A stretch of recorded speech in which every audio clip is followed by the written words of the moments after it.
እሱ አንድ ዳቦና አንድ ብር ይሰጣቸዋል ለጃንሆይ። ጃንሆያችን ይቀበሉና ደግሞ በቀኛቸው ያቸው ለቆመው ሰው ይሰጣሉ። ያየሁት ታሪክ ነው። በጣም የገረመኝ ታሪክ ነው። እዛ ላይ እንዳለው ትዝ የሚለኝ አንድ ሽማግሌ ይመጣሉ። አውሮፕላኑ ክንፍ ስር ቆሜያለሁ። ፀሐይ ነው፣ አቆርደት ከፍተኛ ሙቀት ነው። ምን ታደርጋለህ አሉኝ። ጥበቃ እየጠበቅኩ ነው አቦ ያልኳቸው። ሶማሌ ራሷ ለኢትዮጵያ ትኖር። የኢትዮጵያ ሕዝብ ከወደብ የሚገባ ዕቃ ለማስገባት ተቸግሮ ሲቸገር ማየት ያስደስታቸዋል። አሰብ ተዘጋ። ልክ እኔ ስወጣ አሰቡ ተዘጋ። ሰው መበታተን ጀመረ። ኮት ለብሶ እንደሚሞቀው ኮቱን አውልቆ ብርድ ላይ ቢቆም ሸሚዙን የማያድነው ሰው ነው።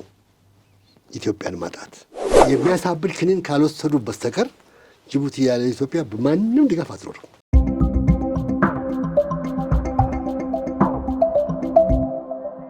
ጤና ይስጥልን ተመልካቾቻችን፣ ይህ በሀቅና ሳቅ ሚዲያ ተዘጋጅቶ ወደ እናንተ የሚደርሰው የፌርማታ እንግዳ የተሰኘው መርሃ ግብራችን ነው።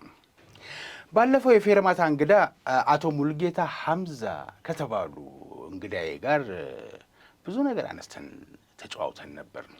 ስለ አየር ወለድ፣ ስለ ፓራ ኮማንዶ፣ ስለ ጁዶ በጣም በርካታ ነገሮችን አነስተን ተጨዋውተናል። በ1950ዎቹ መጀመሪያ ላይ አየር ወለድ ሲመሰረት ወደ እስራኤል ከተላኩት የመጀመሪያዎቹ ተማሪዎችም አንዱ ነበሩ።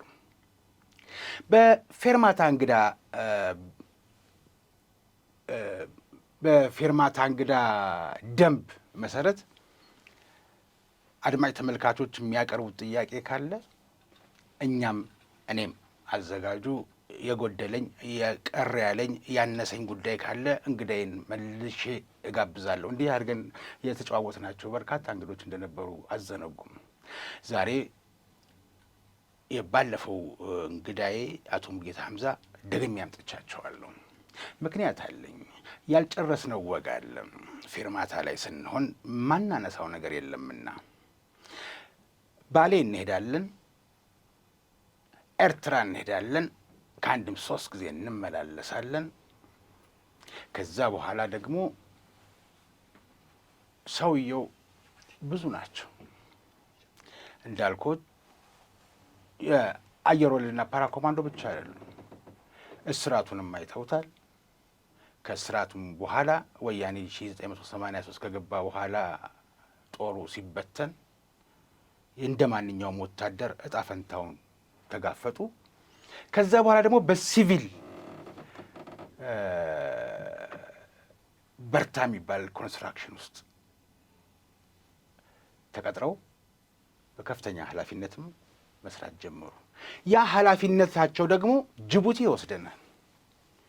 ጅቡቲ ወስደንና ዛሬ ፉን እያለች ያለችው ዜጎቻችንን ውጡ እያለች ያለችው ጅቡቲ ምን ውለታ እንደዋልንላት ረስተዋለች። ውለታውን እናነሳለን። እንግዳዬ ዛሬ አቶ ሙልጌታ ሐምዛ ናቸው። በድጋሚ ስለተገናኘ በጣም ደስ ብሎኛል። እንኳን ደህና መጡ አቶ ሙልጌታ። እዮቤ በጣም አመሰግናለሁ። አንተም እንኳን ደህና ቆየኸኝ። እስኪ ለአድማጭ ለተመልካች ከውትድርና ወደ ሲቪል ሲገባ እንዳይምታታበት ተመልካቾቻችን በውትድርናውም ዓለም የነበሩ በሲቪሉም ላይ ያሉ ናቸውና ጠቅለል ልናድርግና አንድ ጊዜ እንውጣ ከወታደር ቤት። እስኪ ባሌ እንግባና እንግዲህ እንዳልከው ቀደም ብለህ እንደገለጽከውና እኔም እንዳቀረብኩት ሙከራ ያለፈው ወሬያችንና ያለፈው ትዝታችን እንዳለ ሆነው አሁን ደግሞ የሚቀጥለው ከዛ ቀጣይ የሆኑ አንዳንድ ነገሮች ላይ ልናተኩር እንፈልጋለን። ጥሩ ነው። ይሄ ደግሞ ምንም ማለት ሳይሆን ለአሁኑ ላለው ትውልድ የሚያስተምር ነገሮች ይጥላል፣ ላለፈው ትዝታ ይሰጣል እና ለነበሩት ደግሞ ሞራል ያግዛል ብዬ አስባለሁ እና ይሄ የቀረበልኝ ጥሪ በታላቅ አክብሮት ነው የማመሰግነው። ለእኔ ብቻ ሳይሆን እኔም በመጠየቅ ሳይሆን እኔ ተጠይቄ የሰጠሁት መልስ የብዙዎችን ታሪክ ያድሳል፣ ሞራልም ይገነባል፣ ለሀገርም ደግሞ ላለው ትውልድ ተስፋ አለው። የኔም ነገር እንደዚህ ይሆናል ብለው የሚያስብበት አካሄድ ስለሚሆን እጅግ አድርጌ ነው የማመሰግናቸው። ክብር ይስጥልኝ። ባሌ ጠቅላይ ግዛት ላይ እንደነበርን እንግዲህ ብዙ አውርተናል። በቀድሞ አጠራሩ የባሌ ጠቅላይ ግዛት ነበረ። በዛን ጊዜ መሪዎቹ ነበሩ። ስለዚህ ባሌ ጠቅላይ ግዛት ጨርሰን ሁሉን ነገር ያወራነው እንዳለ ሆኖ ጨርሰን እኔ ወደ ጠቅላይ ሰፈር መጣሁኝ። ጦር እዛው እያለ ጠቅላይ ሰፈር መጥቼ ምክንያት ነበረ። ከዛ ስልጠና ነበረ የምናሰለጥናቸው የአፍሪቃ ነጻ አውጪዎች ቡድን ነበረ። ናሚቢያ ነበረ፣ ሳልስበሪ አሁን ማን የምንላት ሀረሬ፣ ሞዛምቢክ ነጻ አውጪ፣ ዚምባብዌ፣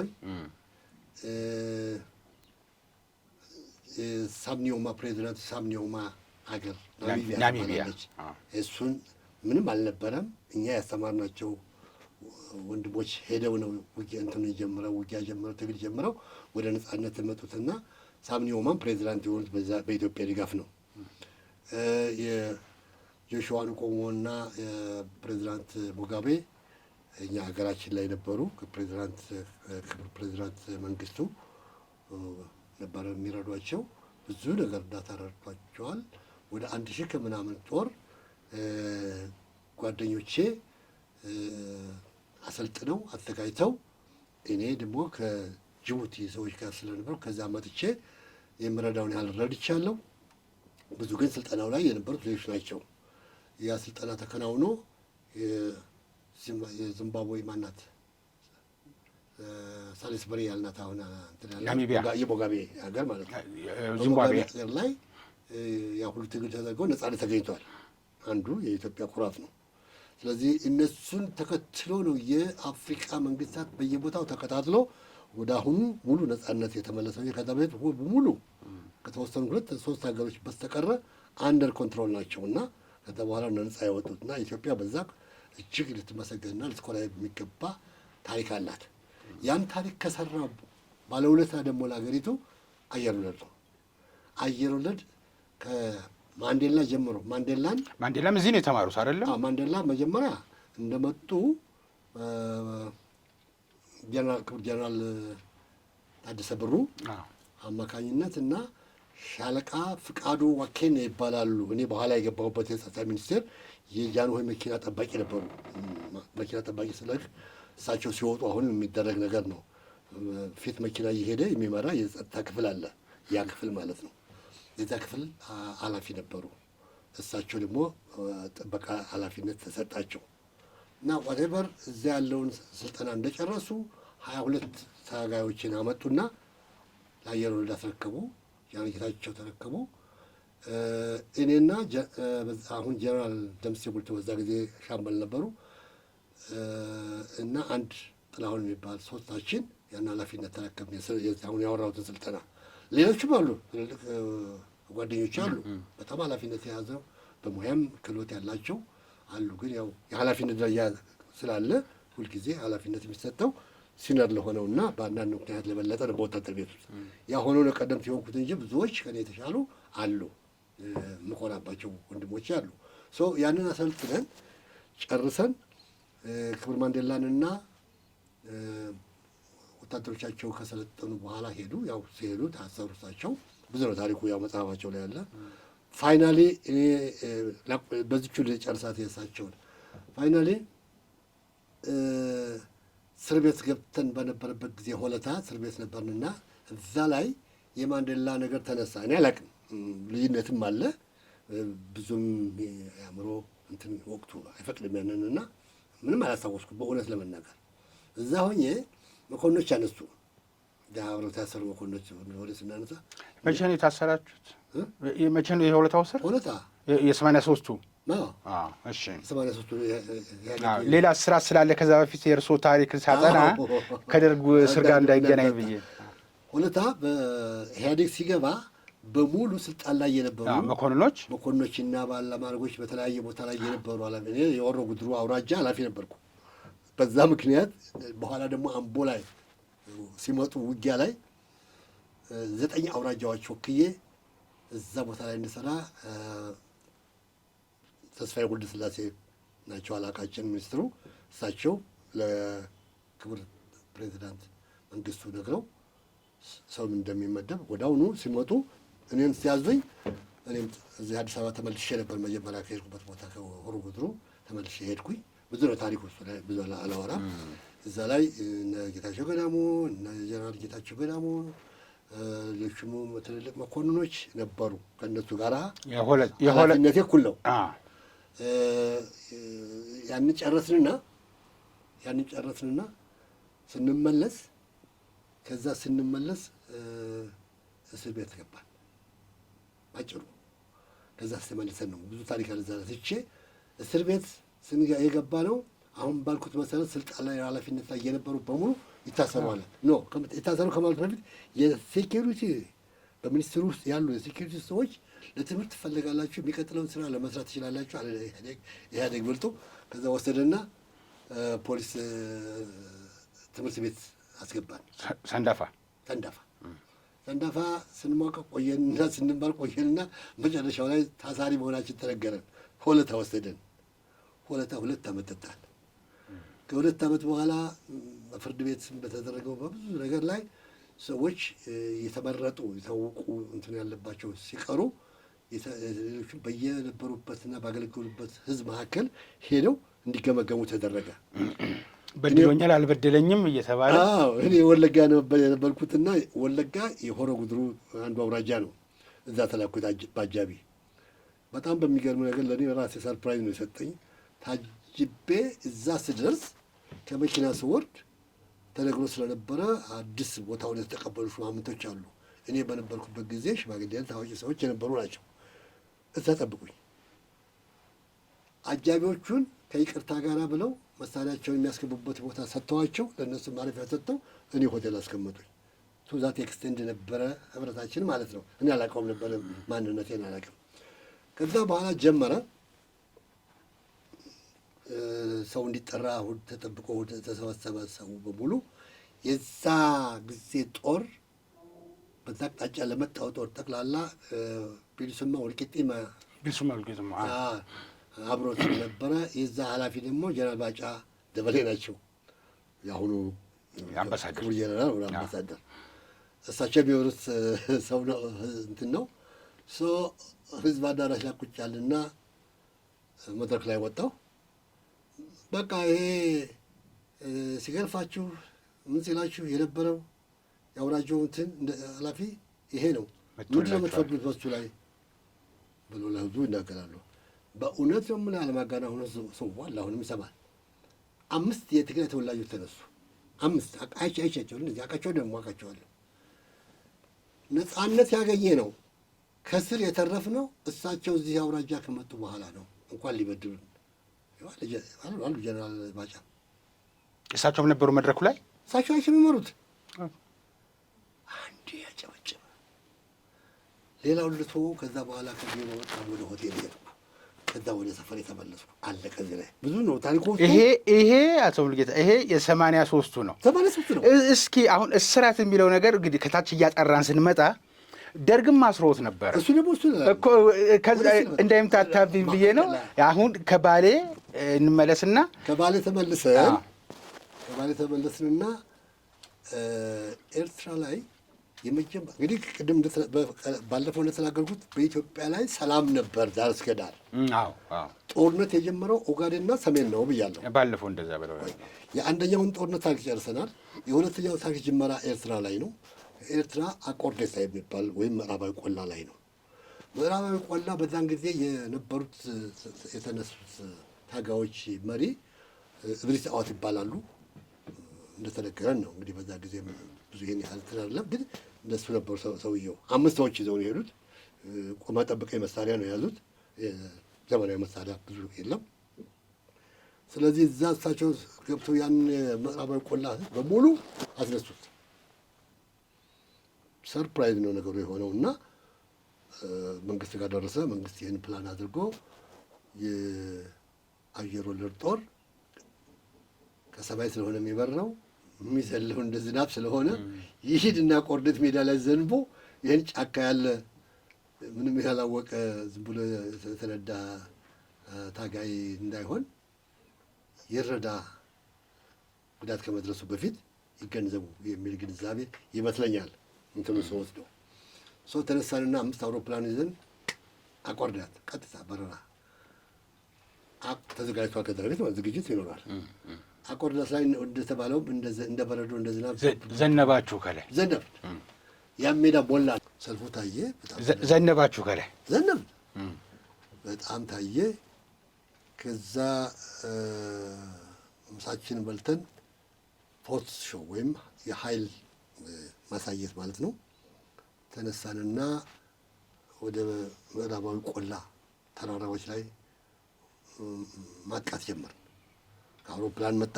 አውሮፕላን ያጠቃል። እኛን ከሰማይ ወርደን ዳገቱን ወጥተን እናጠቃለን። ድብልቅልቁ ወጣው አቆርዴት አካባቢ ህዝቡ ለውጥ አሳየ። ከተማ የነበረ ህዝብ ለውጥ አሳየ። በዛ ስንጨርስ ያው ምሳ ለመብላት ገባን። እነሱ ሲገቡ እኔና የተወሰኑ ሰዎች 5 ሰዎች በየአውሮፕላኑ ዙር ጥበቃ ተመደበ። ኮሎኔል ጌታቸው ወይም ጀነራል ጌታቸው ነበሩ። ተመልካች አድማጭ ይቅርታ የምጠይቀው የምጠራው ማዕረግ አሁን ላይ ስናገር የነበሩበትን መሆኑን ማስታወስ ይበጃል። ማንኛውንም ስጠራ አሁን ባለው የማዕረግ ደረጃ ላይ መሆኑን እንድትገነዘቡልኝ በአክብሮት ጠይቃለሁ። እዛ ላይ እንዳለው ትዝ የሚለኝ አንድ ሽማግሌ ይመጣሉ። አውሮፕላኑ ክንፍ ስር ቆም ያለው ፀሐይ ነው። አቆርደት ከፍተኛ ሙቀት ነው። ምን ታደርጋለህ አሉ። ጥበቃ እየጠበቅኩ ነው አቦ ያልኳቸው። አሁን አንተ ምን ትሰራለህ? ትንሽ ልታዘን እንደው ዝም ብለህ ታዘነው እንጂ አሁን ምን ልሰራ ነው የምታወል? አይ የምሰራው ድማ ቅድም አይተዋል እኮ ከዛ ሰማይ ዘላለሁ እንደዚህ ምናምን ሳት ነበርኩ ላነጋገር በእውነት ለመናገር ነው። እሳቸውም ጥለውኝ ሄዱ። አለፈ ነገሩ። እዛ ብሳችን መርተን ጉዟችንን ጀምረን ወደ ደብረ ዘይት ገባን። የመጀመሪያዋ አስመራ ኤርትራ አለቀ። የሁለተኛው ኤርትራ ጉዞ ደግሞ ቅድም እንዳልኩ ከባሌ እንደመጣን ስልጠናው ምናምኑ እንዳለቀ ጦሩ እንደመጣ አሁን ጉዞ ወደ ኤርትራ አስቸኳይ ነገር ታዘዘ። ብዙም አውቀው ነገር የለኝም፣ ግን ብቻ ስንንተባተብ ነው የማየው። ስንንደፋደፍ ዕቃ ስንጭን ምናምን ወታደር ይታዘዛል። ስራ ነው። ከዛ ተነሳንና ለገጣፉ ሜዳ ላይ ሄድን። ጀኔራሎች፣ መኮንኖች ምክንያቱም ከጃንሆይ የመጣ ትእዛዝ ነው። ኤቭሪዋን ከትልቅ እስከ ትንሽ አሉ እዛ ሊሸኙን። ያ ሁሉ መኪና ተተልትሏል። እኔ ቁጥር ያልተልቀውም አስታውሰው መኪና ብቻ ግን የስንት መቶ ሜትር ይሆናል። ተነስተን ወደ አስመራችን ይሄን ተሸኘን። ተነስተን የታደርን ደሴ ሆጤ ያደርን። ሆጤ ያደርን እዛ እንደራሴው እንደራሴ የሚባሉት አሁን እንደራሴ እሳቸውም እዛም ሁሉ ተቀበለን። መስተንግዶው ሌላ ነበር። ከዛ ደግሞ ማግስቱ ተነስተን ጉዞ ጀመር። ኮያ አደርን። ኮያም እዛው ካምፕ ምናምን ነበር። እዛም እንደ ነገሩ ነው። ከዛ ተነስተን አስመራ ገባን። አስመራ ስንገባ ማረፊያ ተዘጋጅቶ ቤት ተዘጋጅቶ እንደሚጠብቀን ይታወቃል። እያንዳንዳችን ያን ስርስር ባናቅም አለቆቻችን ያውቁታል። ግን እኔ ካለኝ ትዝታና ካየሁትና አሁን የማስታውሰው ነው የማወራው። ያ ሁሉ ሚስጥር የጋ ይደርሳል ማለት አይደለም። በዛን ጊዜ እዛ እንዳለን በአጋጣሚ እኔ ሜዳው ላይ ወዳ ወዲህ ላለውን ኃላፊ ስለነበርኩ ገብተን የተዘጋጀው ባራክ ትልልቅ አዳራሽ ነው። እዛ ገብተን እሳቸው ወደ አዳራሹ ለማየት ይመጣሉ። እሳቸው ማለት ጀነራል ጌታቸው ጌታቸው ገዳሙ ጌታቸው ገዳሙ አይደለ? ጌታቸው ናደው ጌታቸው ገዳሙ አሉ እና ጌታቸው ገዳሙም የራሳቸው ድርሻ ማቀው አለኝ። አብረን የነበርንበት ማለት ነው። እዛ እንደደረስን ተናደዱና መጀመሪያ ሄዱ። ጀነራል መርዕድ ግዛው ይባላሉ። ብርጋዴር ጀነራል መርዕድ ግዛው የልዕልት ሳባ ግዛው ታናሽ ወንድም ናቸው። የክፍለ ጦሩ ምክትል አዛዥ ናቸው። ዋና አዛዥ ተሾመ እርገቱ ናቸው። ጀነራል ተሾመ እርገቱ ናቸው። በኋላ መንገድ ላይ ገደሏቸው እነሱ። ሻዕቢያ ገደላቸው። ወደ ከረን ሲሄዱ ጠብቆ ያው ከውስጥ የሚወጣ መረጃ ነው። ሲወጡ ወተልሃል ለምን ጠብቀው ገደሏቸው። ስለዚህ ሄዱና ጌታቸው ተነጋግረው ሲወጡ ከእንትኑ አያቸዋለሁ። ፊት ለፊት ያለው ከፍታ ያለው ጀነራል ቆምበት ቦታ ቤት እዛ ሄዱ። ሲመለሱ ዱላቸውን ይመታሉ።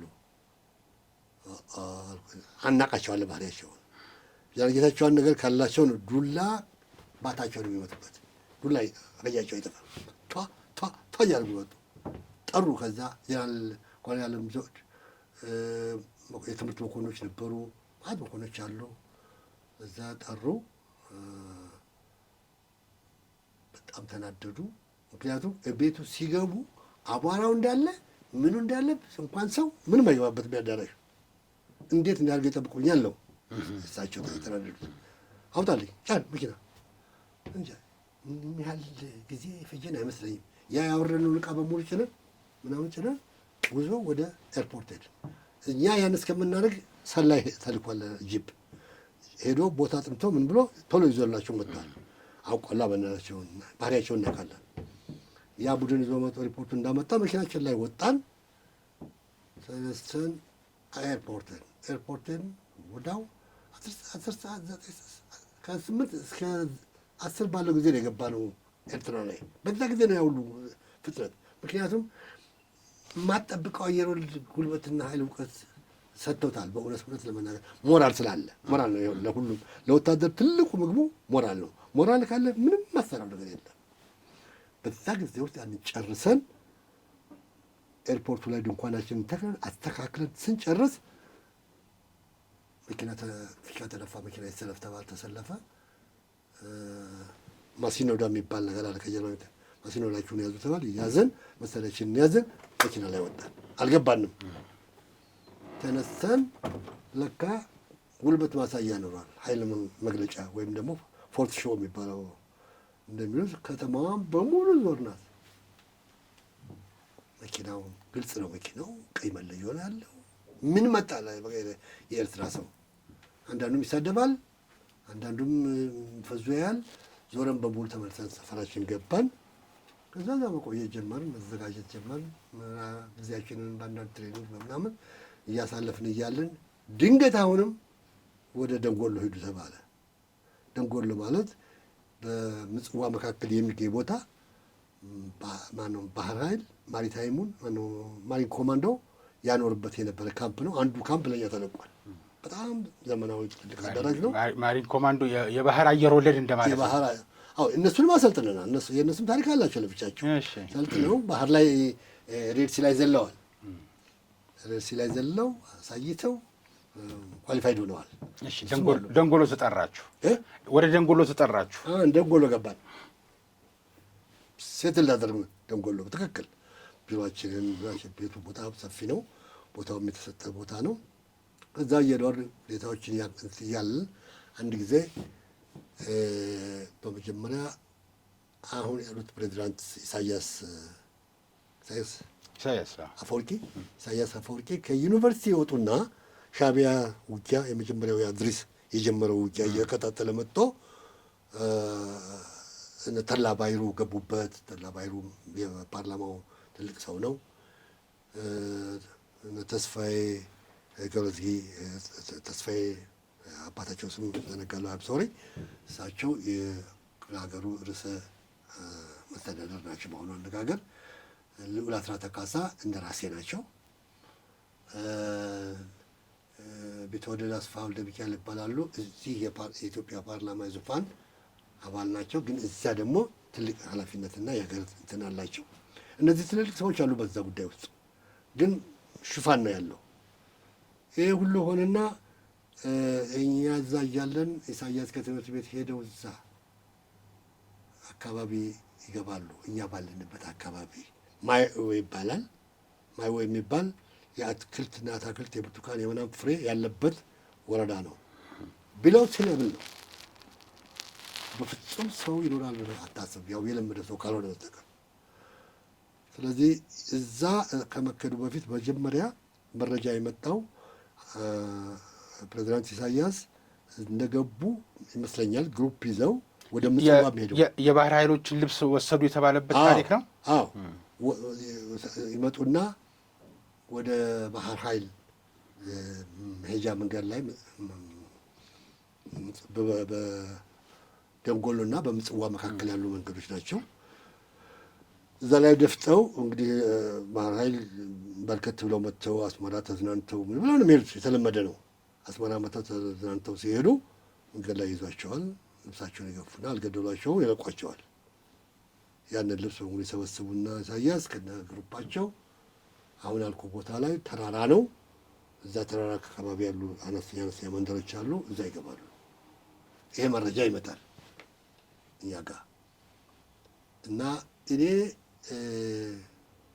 በብዙ አቅጣጫ መረጃውን እሰማለሁ። ለምን እንደምሰማው የሎጂስቲክ ኃላፊ ነኝ። እኔና ሻለቃ ሸባባው ይባላሉ። በትልቅ እንትን ላይ ጀብዱ ላይ ነው የተሰዉት። ስመጥሩ መኮንን ናቸው።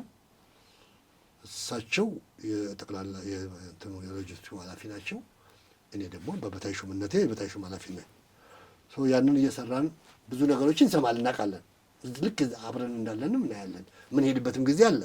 እኔ ብዙ ቦታ ሄጃለሁ፣ በሄሊኮፕተር ሄጃለሁ። በተለያየ ቦታ ስንቅ እያዝኩ ቦታው ድረስ እየደረስኩ እመጣለሁ። ያው ውጊያ እንደገባው ሰው አልገባሁም። እዛ ሲሄዱ እነሱ ወደዛ ሲሄዱ ከዚሁ ከኛው ካለው ኤሪያ አካባቢ ጦር መንቀሳቀሱን እዛ ያደርሳሉ። እንዴት እንዳደረሱ አላውቅም። አሁን ግን ደረሰ። ጦሩ ከታች ሲመጣ ኢሳያስ ጦራቸውን ያላቸውን ሰዎች ይዘው ዳገቱን ይወጣሉ።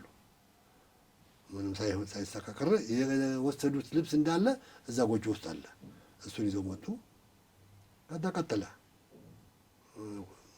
2 ዓመት ሙሉ እንግዲህ ቀጠለው። ብዙ እንትን ማለት አይቻልም። ከዛ ማይወ የተባለው ቦታ ላይ ደግሞ አሁን አሉ ተባለና ሻጥር ነው የሚሰራው። እዛም ውስጥ ሻጥር አለ።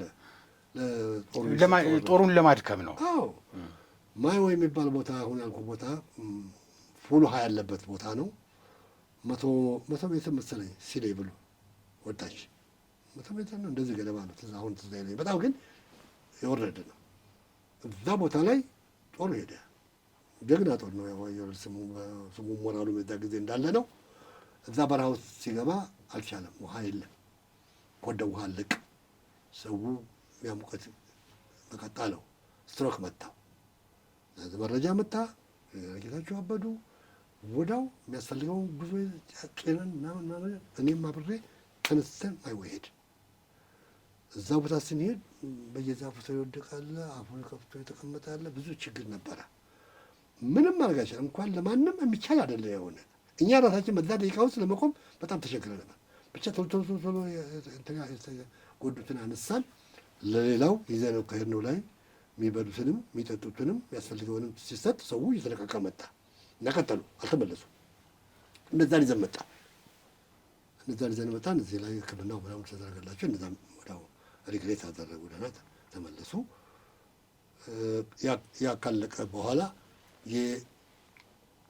የደንጎሎ አካባቢ ስራ እንዳለ ወንበዴዎቹ በምጽዋ በኩል ያደርጉና አጋሚታ የሚባል ቦታ አለ ተራራ። ያንን ተራራ ይይዛሉ። በታች በኩል ይመለሱና ደግሞ በደቀ መሐሪ ይዞሩና አምባሶራ የሚባል ተራራ አለ። እሱን ይይዛሉ። ስለዚህ ሁለቱን ያዙ ተባለ። የዛ ጊዜ ሶስተኛ ሻምበል የሚባለው ኃላፊ ሻምበል ነበሩ። የዛ ጊዜ የተከበሩ ጀነራል ዘውዴ ገብረየስ ይባላሉ። የኢሰፓ ማዕከላዊ ኮሚቴ ሁሉ አባል ነበሩ። በጣም በጣም ጀግና መኮንን ናቸው። ስመጥር መኮንን ናቸው። ለጦሩ ደግሞ አባት ናቸው። እሳቸው ያን ጦር ይመራሉ። አምባሰል አካባቢ መጨረሻ የሆነ ነገር ተፈጥሮ ስለነበረ መልዕክት ደረሰኝ። እኔን አዘዙ ሸባባው ዘለቀ ከሄሊኮፕተር አብራሪዎች ጋር ሆኜ የሚያስፈልገውን ነገር ስጠይቅ ነበር። ያን በሙሉ ይዤ አምባሰል እንዴት እንረፍ? አውሮፕላን ማረፍ አለበት። እንዴት እናድርገው? እነሱ ያሉት እዛ ላይ ነው እና ፓይለቶች ደግሞ እንደዚህ ያዩ ነው የሚሄዱ እና ተጨንቀን አንድ ቦታ ፈልገው አረፉ። ከዛ ሰው ወደ ታች መጣ። የሚያስፈልገውን ሰጠን። ያም ተመለስን።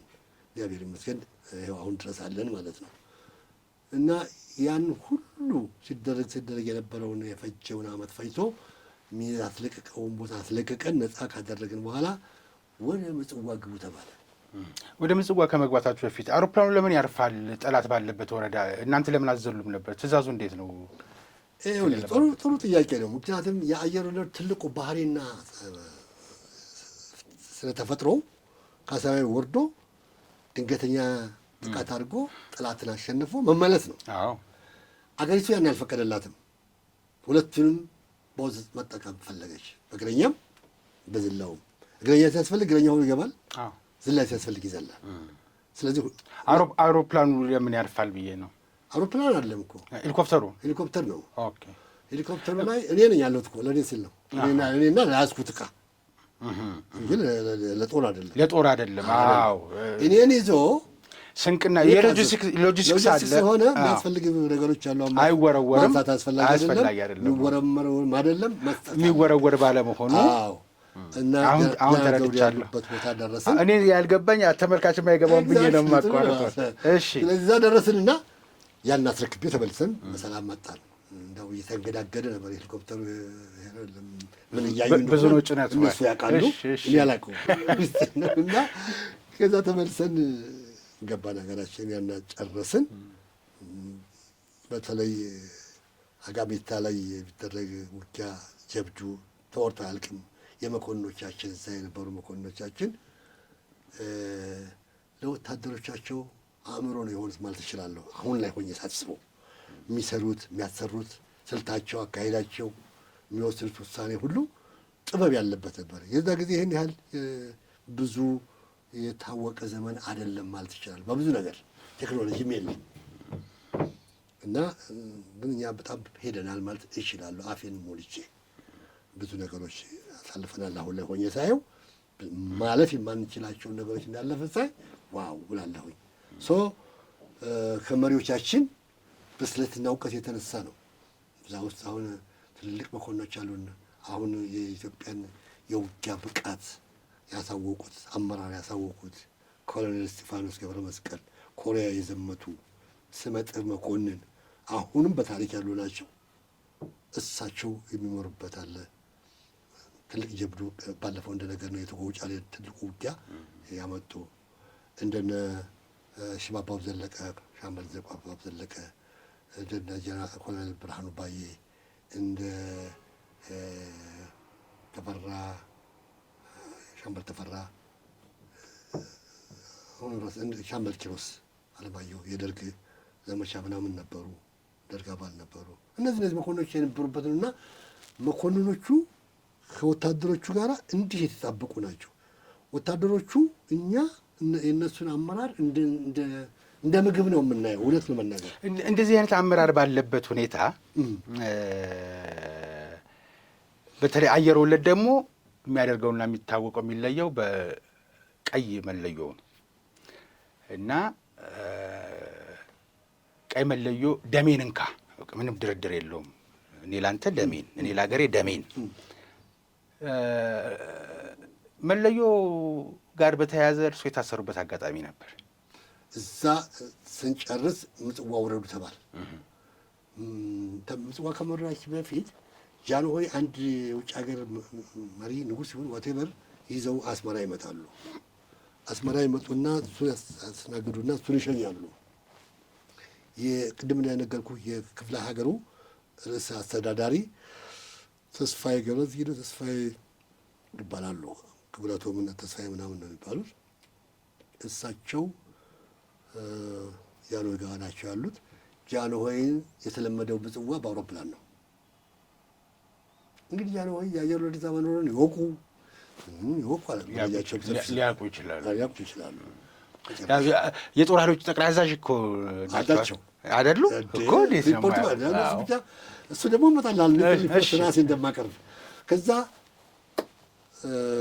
የለም በመኪና ነው ሄዱ ይሏቸዋል። የመኪና ጉዞ ዝግጅት አላደረጉም መሪዎቹ። ጀነጌታቸው ሲያወሩ ነው የምሰማው። አላደረጉም። ጉድ ፈላ፣ ቀውጢ ሆነ። ቴሌግራም ወደኛ መጣ። በአስቸኳይ ተራራዎቹ እያዙ ሩጫ ሆነ። በቃ ያው ሁሉ ጥርቅ ያለበት ተሰበሰበ። እኔ ጊንዳ የምትባል ከተማለች እሷ ጋር ደረሰኝ። እዛ ቆሜያለሁ እና ማስተናገዱ የኔ ኃላፊነት ነው ከነ ጦሬ። ያ ነው ያው እንደመጡ ከወዳ እንዴት እንደመጡ እነዛ ያውቃሉ። እኔ ጋር ደረሱ። ሰው ተሰልፏል፣ ህፃኑ ሁሉ ተሰልፏል። ያየኋቸው በዚያ ጊዜ በቅርብ አጠገባቸው መኪናቸው እንዲህ እየተከለከልኩ ነው ያለሁት። የእሳቸው ከብቶች የተወሰኑ አሉ፣ ብዙ አይደሉም። እንግዲህ ያው አውሮፕላኑ ተብሎ የታሰበ መሰለኝ። እዛ ምን ይሰጣሉ? የልጃቸው ልጅ አለ ወንዶሰን ወሰሰገድ መኮንን የሚባል ይታወቃል። እሱ ጎናቸው ቁጭ ብሏል፣ በግራ በኩል እሳቸው በቀኝ ናቸው። እኔ እንዲህ መኪናቸው አጠገብ ሰውን እየከለከልኩ ዳቦ ሊቀበል እሱ አንድ ዳቦና አንድ ብር ይሰጣቸዋል ለጃንሆይ። ጃንሆያችን የቀበሉና ደግሞ በቀኛቸው ያቸው ለቆመው ሰው ይሰጣሉ። ያየሁት ታሪክ ነው። በጣም የገረመ ታሪክ ነው። እሱን እየተደረገ አንድ ዳቦና አንድ ብር አንድ ብር አንድ ዳቦና አንድ ብር በጣም ውድ እኮ ነው አይደለም? አንድ ብር ጋሻ መሬት አይገዛም። አንድ ብር ኦኬ። ከዛ እሱን ያደረግን እሺ፣ እዛ ቆመው መጡ። ጊንዳ እሳቸው እዛ እንደቆሙ መጡ። እዛ መኪናው ስንከላከል ያው ሰልፉ ተሰልፎ እያጨበጨበ ይጠበቅ ነበረ። ስለዚህ ልምድ ያውቃል ሰው መሰለኝ። እያንዳንዷ በመስኮት በኩል ወደ በጃው በር በመኪናው ጀርባ እያለፉ ሲመጡ እሳቸው እጃቸው ስለዘረጉ ሰው መከልከል አልቻለም። እኔ ነኝ እንግዲህ ከከብተኞቹ ጋር አጠገብ ያለሁት። የዛ ጦር እንትን ተጠሪ ነኝ። መኮንኖቹ አሉ፣ ጀነራልም አሉ፣ ሁሉም አሉ። እና ያንን እየሰጡ አለቀ። ያ ፕሮግራም አለቀ።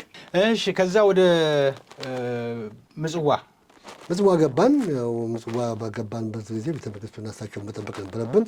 ያንን ስራ አከናወንን።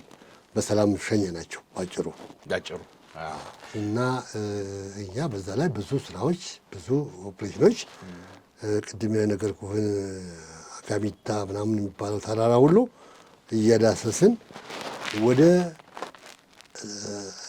አሰብ የሚወስደው መንገድ የድሮ ዶጋል እንትን የሚባል የድሮ ደሴት አለ ወደብ አዶሊስ፣ ወደዛ ቢወስደው መንገድ አሰሳ ይወጡ ነበር ጦሩ። ከዛ ደግሞ አልፎ ጨው ሜዳ የሚባል አለ። መሬቱ ጨው ነው፣ የአሞሌ ጨው የሚቆፈርበት እና ድኝ ያለበት የኢትዮጵያ ትልቁ ማዕድን ያለበት ቦታ ነው እሱ። ወደዛ ሁሉ እነሱም ጋር እኛም ጋር አለ እንደሚመስለኝ። እሱ ድረስ ሄድን። እዛም አካባቢ ያሉትን አጸዱ። እዛ ሁሉ ነገር ሲያልቅ ወደ ሰፈራቸው ይመለሱ ተብሎ በ1964 አካባቢ ተመለሰ። እባክዎ እንደው ላስቸግር፣ ይሄ ወጣቱ ትውልድም እንዲጋባበት የምፈልገው የሀገር ፍቅርን በተለይ እኔ ሌሎቹ ቢሰሙ ሰዎችም ይቅርታ ያድርጉልኝ፣ እንደ ኢትዮጵያም ሌላ ሀገር ያለ አይመስለኝም። እኔ እንትኑ ኢትዮጵያ ለእኔ ትለይብኛለች። ስለዚህ እንደው ሌላ ሀገር ዜግነት ያላቸው ሰዎች ባይቀየሙኝ ለማለት ነው። እና ኢትዮጵያዊ ፍቅርን ኢትዮጵያ እንትን ለማጋባት ለዚህ ትውልድ ደሜ የሚለው ይሄ ቀይ ቦኔቱን ነገር እባክዎን ይንገሩኝ። ልብ ያለው ወደ እሱ እመጣለሁ። የቀረውን አጠር አድርገው እዚህ ጋር ይምጡልኝና እንደው ደስ ይበለኝ። እስኪ ወደ እሱ ስመጣ ከመምጣቴ በፊት ኤርትራ ጨርሰን ደብረ ዘይት ገባን። እንዳልከው የዛን ጊዜ የነበሩት አየር ወለዶች 190 ነበር። ከዛ 60 የሚባሉ ቁጥር ቀጠር ተደመረ። ከዛ 250 የሚባል ቀጠር። 250 ማለት ይህንን ሽልማት ለእኔ የሰጡ ናቸው። እንግዲህ የራሱ ምልክት ይሆናል፣ ብታሳየውም ትችላለህ። ይሄ ማለት 1960ዎችም ከተቀጠሩ በኋላ ማለት ነው። ይሄ 250 ደርሳችኋል። 190 ከእስራኤል ስንመለስ የኔ ፎቶ አሁን እዚህ ላይ ያለ እሷ ጋር ሁለት ላይ ያለች። ይሄ ነው እንግዲህ አሁን የጠየቀውን ጥያቄ ታሪክ የሚያመጣው ይሄ ስራ ነው። እነዚህ 250 ቅጥሮች ከየክፍለ ሀገሮት ተመልምለው ጌታቸውና እኔ ምረቱ እና አባተ መርጊያ የሚባል እንግዲህ አለባበሳችን ይሁን ወጣትነታችን ይሁን የሚያሳይ ነገር አለ። ለወታደሩ ኢምፕሬስ የሚያደርግ ነገር አሁን እንደዚህ ነው ብዬ ማለት አልችልም። ያለው እና የሚያዳምጡ ሰዎች ሊገምቱ ይችላሉ። እና በየቦታው እየሄድን እየታየን ነው አየር ወለድ የምንቀጥረው። ስለዚህ በየክፍለ ሀገሩ ሄደን አለባበሳችን ማን እንደሚመስል መዳሊያችን ምናችን ይታያል። ወጣቱ ኢምፕሬስ ይሆናል፣ ይጓጓል፣ ይቀጥራል። ከተለያየ ቦታ የመረጥነው 250 ቅጥር ተቀጠሩ። እነሱን ፍቼ ሄደን 3 ሰዎች እኔ ተድላ እና ይልማ የምንባል አሰልጣኞች በእኔ መሪነት ሄድን። ኮሎኔል ሻምበል ገብረ ክርስቶስ ይባላሉ። በኋላ የደርጉት ቁንጮ ዘመቻ ኃላፊ የነበሩ ናቸው። ሰለሞን ከድር ሰለሞን ይባላሉ። ኮሎኔል ሰለሞን ይባላሉ የቦታው ኃላፊ እና እዚህ ላይ አሁን ሽልማት ሲሰጡኝ እዛ አሰልጠን ናቸው። ስለዚህ አየር ወለድ የመጀመሪያው፣ ሁለተኛው 60፣ ሶስተኛ እነሱ ናቸው። ይሄ ጦር ነው የአየር ወለድን ሙሉ ያደረገው። ስለዚህ ምን ማለት ነው? የመጀመሪያዎቹ አየር ወለዶች የሚያሳዩት ወታደራዊ ስነ ምግባርና ሞራልና ብቃት ለነዚህ መሳብ ትልቅ መሳሪያ የሆነ ነው። አይደለም ለነሱ አሁን ላለው ትውልድ የመጀመሪያው የአየር ወለድ ታሪክና ባህል የሰራው ስራዎች ሁሉ ምስክር ነው። በዛ ላይ የነበሩ መኮንኖች የነበሩ ማለት ነው። እዛ ላይ እንዳለን 250 ከቀጠርን በኋላ እኔ አሁን ከኤርትራ ተመልሼ በ64 ዓመተ ምህረት ወጥቻለሁ። አየር ወለድ ወጥቼ ፍላጎቴ ኢትዮጵያ አየር መንገድ ሃይጃከር መቀጠር ነበር። የወጣሁበትም ለሱ ዓላማ ነበር። እኔ ከሰራዊቱ ወጣሁኝ ይላልኩ። ከሰራዊቱ ወጥቼ አሁን ያለውን የአየር መንገድን ፍላጎት ስለነበረኝ የማስታወቂያ ወጥቶ ሊቀጠር ሲሄድ 2 መኮንኖች ያገኘኋቸው አወቁኝ፣ ተቀበሉኝ። ስለዚህ ከሌላ ሰው ጋር ተመዘገብን። ወደ 100 ምናምን ሰው ተመዘገብን። ስንመላለስ ብዙ ነገሮች አሉ። እነዛን አካሄድ መጨረሻው ላይ ከዛ ሁሉ ሰው 30 ሰው ተመረጠ። 30 ሰው ሲመረጥ ከተመረጠ በኋላ የመጨረሻው ዕለት ተስፋ ወልደ ስላሴ ሙሉጌታ አንተ ኃላፊ ነህ፣ እነዚህ ሰዎች ኃላፊነት ሰጥተንሃል፣ ተከታተላለህ፣ ቀጠሮ ትይዛለህ። እነዚህ አመራር ሰጡኝ። ያን እነዛ ሰዎች ሊስት ይዛለሁ፣ ሲመጡ እጠራለሁ፣ ሲሄዱም የሚሰጡኝን እነግራለሁ። እያልን ቆየንና ከ30ዎቹ 10 ሰው ተጣርቶ ወጣ። ምርመራው ጥያቄው ምናምን ዋለ 10 ሰው ወጣና 10 ሰዎች እነዚህ 10 ሰዎች እኛ በራ ደህንነት ልንበር ነው የጓጓ ነው። የህዝብ ደህንነት ክትትል ተቀጥራችኋል የሚል መጣ። መጀመሪያ እነዚህ ሰዎች ሰብስበህ አንድ ቦታ ስውር ቦታ ጠብቅ፣ ሰው ይመጣልሃል አሉኝ። ሄጄ ሩፋኤል የሚባል ቤተክርስቲያን አለ፣ እዛ ጀርባ ወሰድኳቸው። እዛ ቦታ ወስጃቸው እዛ ስንጠብቅ ባለሙያ መጣ፣ አስረዳን። የተቀጠርንበትን ምንሰራውን ቦታችንን ምናምን ሁሉ ተነገረን። ግማሾቹ በእግር የሚኳትን እድል ነው የደረሳቸው። ግማሾቹ 3 ሰዎች የጸጥታ ሚኒስትሩ ሚኒስትር ዴኤታው ቢሮ የቴክኒክ ክፍል ምክትል ኃላፊ ሆኜ እኔ 2 ሰዎች አለን ፎቶ ላይ 2 ሰዎች ያው ሬዲዮ አባሪ ሆነው እዛ ተቀጠርን። የኛ አዛዥ አርጋው ሸቴና ጀነራል ግርማ ወልደ ማርያም ይባላሉ። እነዛ ቆየን። መጨረሻ ላይ እዛ እንዳለን ድንገት አንድ ቀን እያሳጠርኩልኝ ድንገት አንድ ቀን ሻምበል እንግዳ ወርቅ ተክለ ማርያም የሚባሉ በጣም በስፖርትም በስልትም ወደ ቀይ ወዴት ይደርሳል ይሄ ነገር? አሁንማው ወደዛ እኮ እየሄድኩልህ ነው። ወደዛ ስንመለስ እሳቸውን ያገኘኋቸውና እሳቸው ድንገት ተገናኘን ቢሮ ላይ። ከቢሮ ወዳ ስሄድ ምን ታደርጋለህ እዚህ አሉ። አይ እዚህ እኮ ነው የምሰራው ምናምን አልኳቸው። የለም ክፍልህ መመለስ አለብህ። ለካ እንቅስቃሴ ውስጡን አለ መሰለኝ። መመለስ አለብህ። እሺ ብዬ የእሳቸውን ትንሽ ክብሪት ጫሩብኝ ውስጤ። የጸጥታ ሚኒስትር የአስተዳደር ኃላፊ ምክትል ሚኒስትር አሉ። ቀጥታ እሳቸው ጋር ገባሁና ጌታዬ ክፍሌ መመለስ ፈልጋለሁ ፍቀዱልኝ። እሳቸውም የመስሪያ ቤቱን ጣጣ ብዙ ተናገሩና ብዙ አስቸግረ ምናምን እኔ ምንም በቃ ካሁን በኋላ እንትን ሞቷል። ምክንያቱም እዛ የምሰራበት ቦታ ላይ ዋናው ቦታ የሚሄድ ስራ ሁሉ ምሰራው እኔ ነኝ። አንዳንድ ጊዜም ራሴ ይሄዳለሁ እና አንዳንዴም እርስዎ ይዘው ይሄዳሉ። ያንን ጨረስን። ጸጥታ ሚኒስቴር ያለውን ስራ ሁሉ ጨረስኩና ተመልሼ አየር ወለድ ገባሁ። አየር ወለድ ስገባ ጀነራል አለምዘውድ ጋር ሄድኩኝ። ቀጥታ እሳቸው ተቀበሉኝ። እሳቸው ደግሞ ሂድና ምድር ጦር ለጀነራል ወልደስላሴ ባረካ አስረዳና መረጃ ይዘናሉኝ። እሳቸው ጋር ድል ገጠመኝና ጀነራል ጋር ቀረብኩ። አስረዳኋቸው ታሪኩን በሙሉ አስረዳቸው። በቃ አሉ ተመለሳሉኝ። ከነበረው ማዕረግ ተቀንሶ በ10 አለቃ ማዕረግ ሊቀጥል ይችላል የሚል ደብዳቤ ሰጡኝ። እሱን ይዤ አየር ወለድ ገባሁ። አየር ወለድ ገብቼ እዛ ደግሞ እንደገባሁ ተስፋዬ ሻለቃ እዛ ነበሩ። ስማቸው ጠፋኝ አሁን። የድርጅቱ ዋና ኃላፊ ናቸው እሳቸው። የእሳቸው ምክትል ሆኜ ተመደብኩ። ብዙም አልከፋኝም። እድገት ነው ያገኘሁት። እዛ እየሰራን እያለን ምን ይመጣል? የአየር ወለድን ወደ ቀይ መለዮ ልመጣል ነው። የአየር ወለድን ክበብ አቋቁም፣ ዘመናዊ ክበብ ይቋቋምላቸው ጦሩ እንደዚህ የሚዝናናበት ምናምን ተባለ። ያንን ደስታ ወልደ ገብርኤል ቅድም ኮሎኔል ደስታ ወልደ ገብርኤል፣ ፋንታውን ተፈሪ የሚባሉ ሌሎች ልጆችም አሉ። እነሱ ሰበሰብኩና ኮሚቴ አቋቋምኩኝ።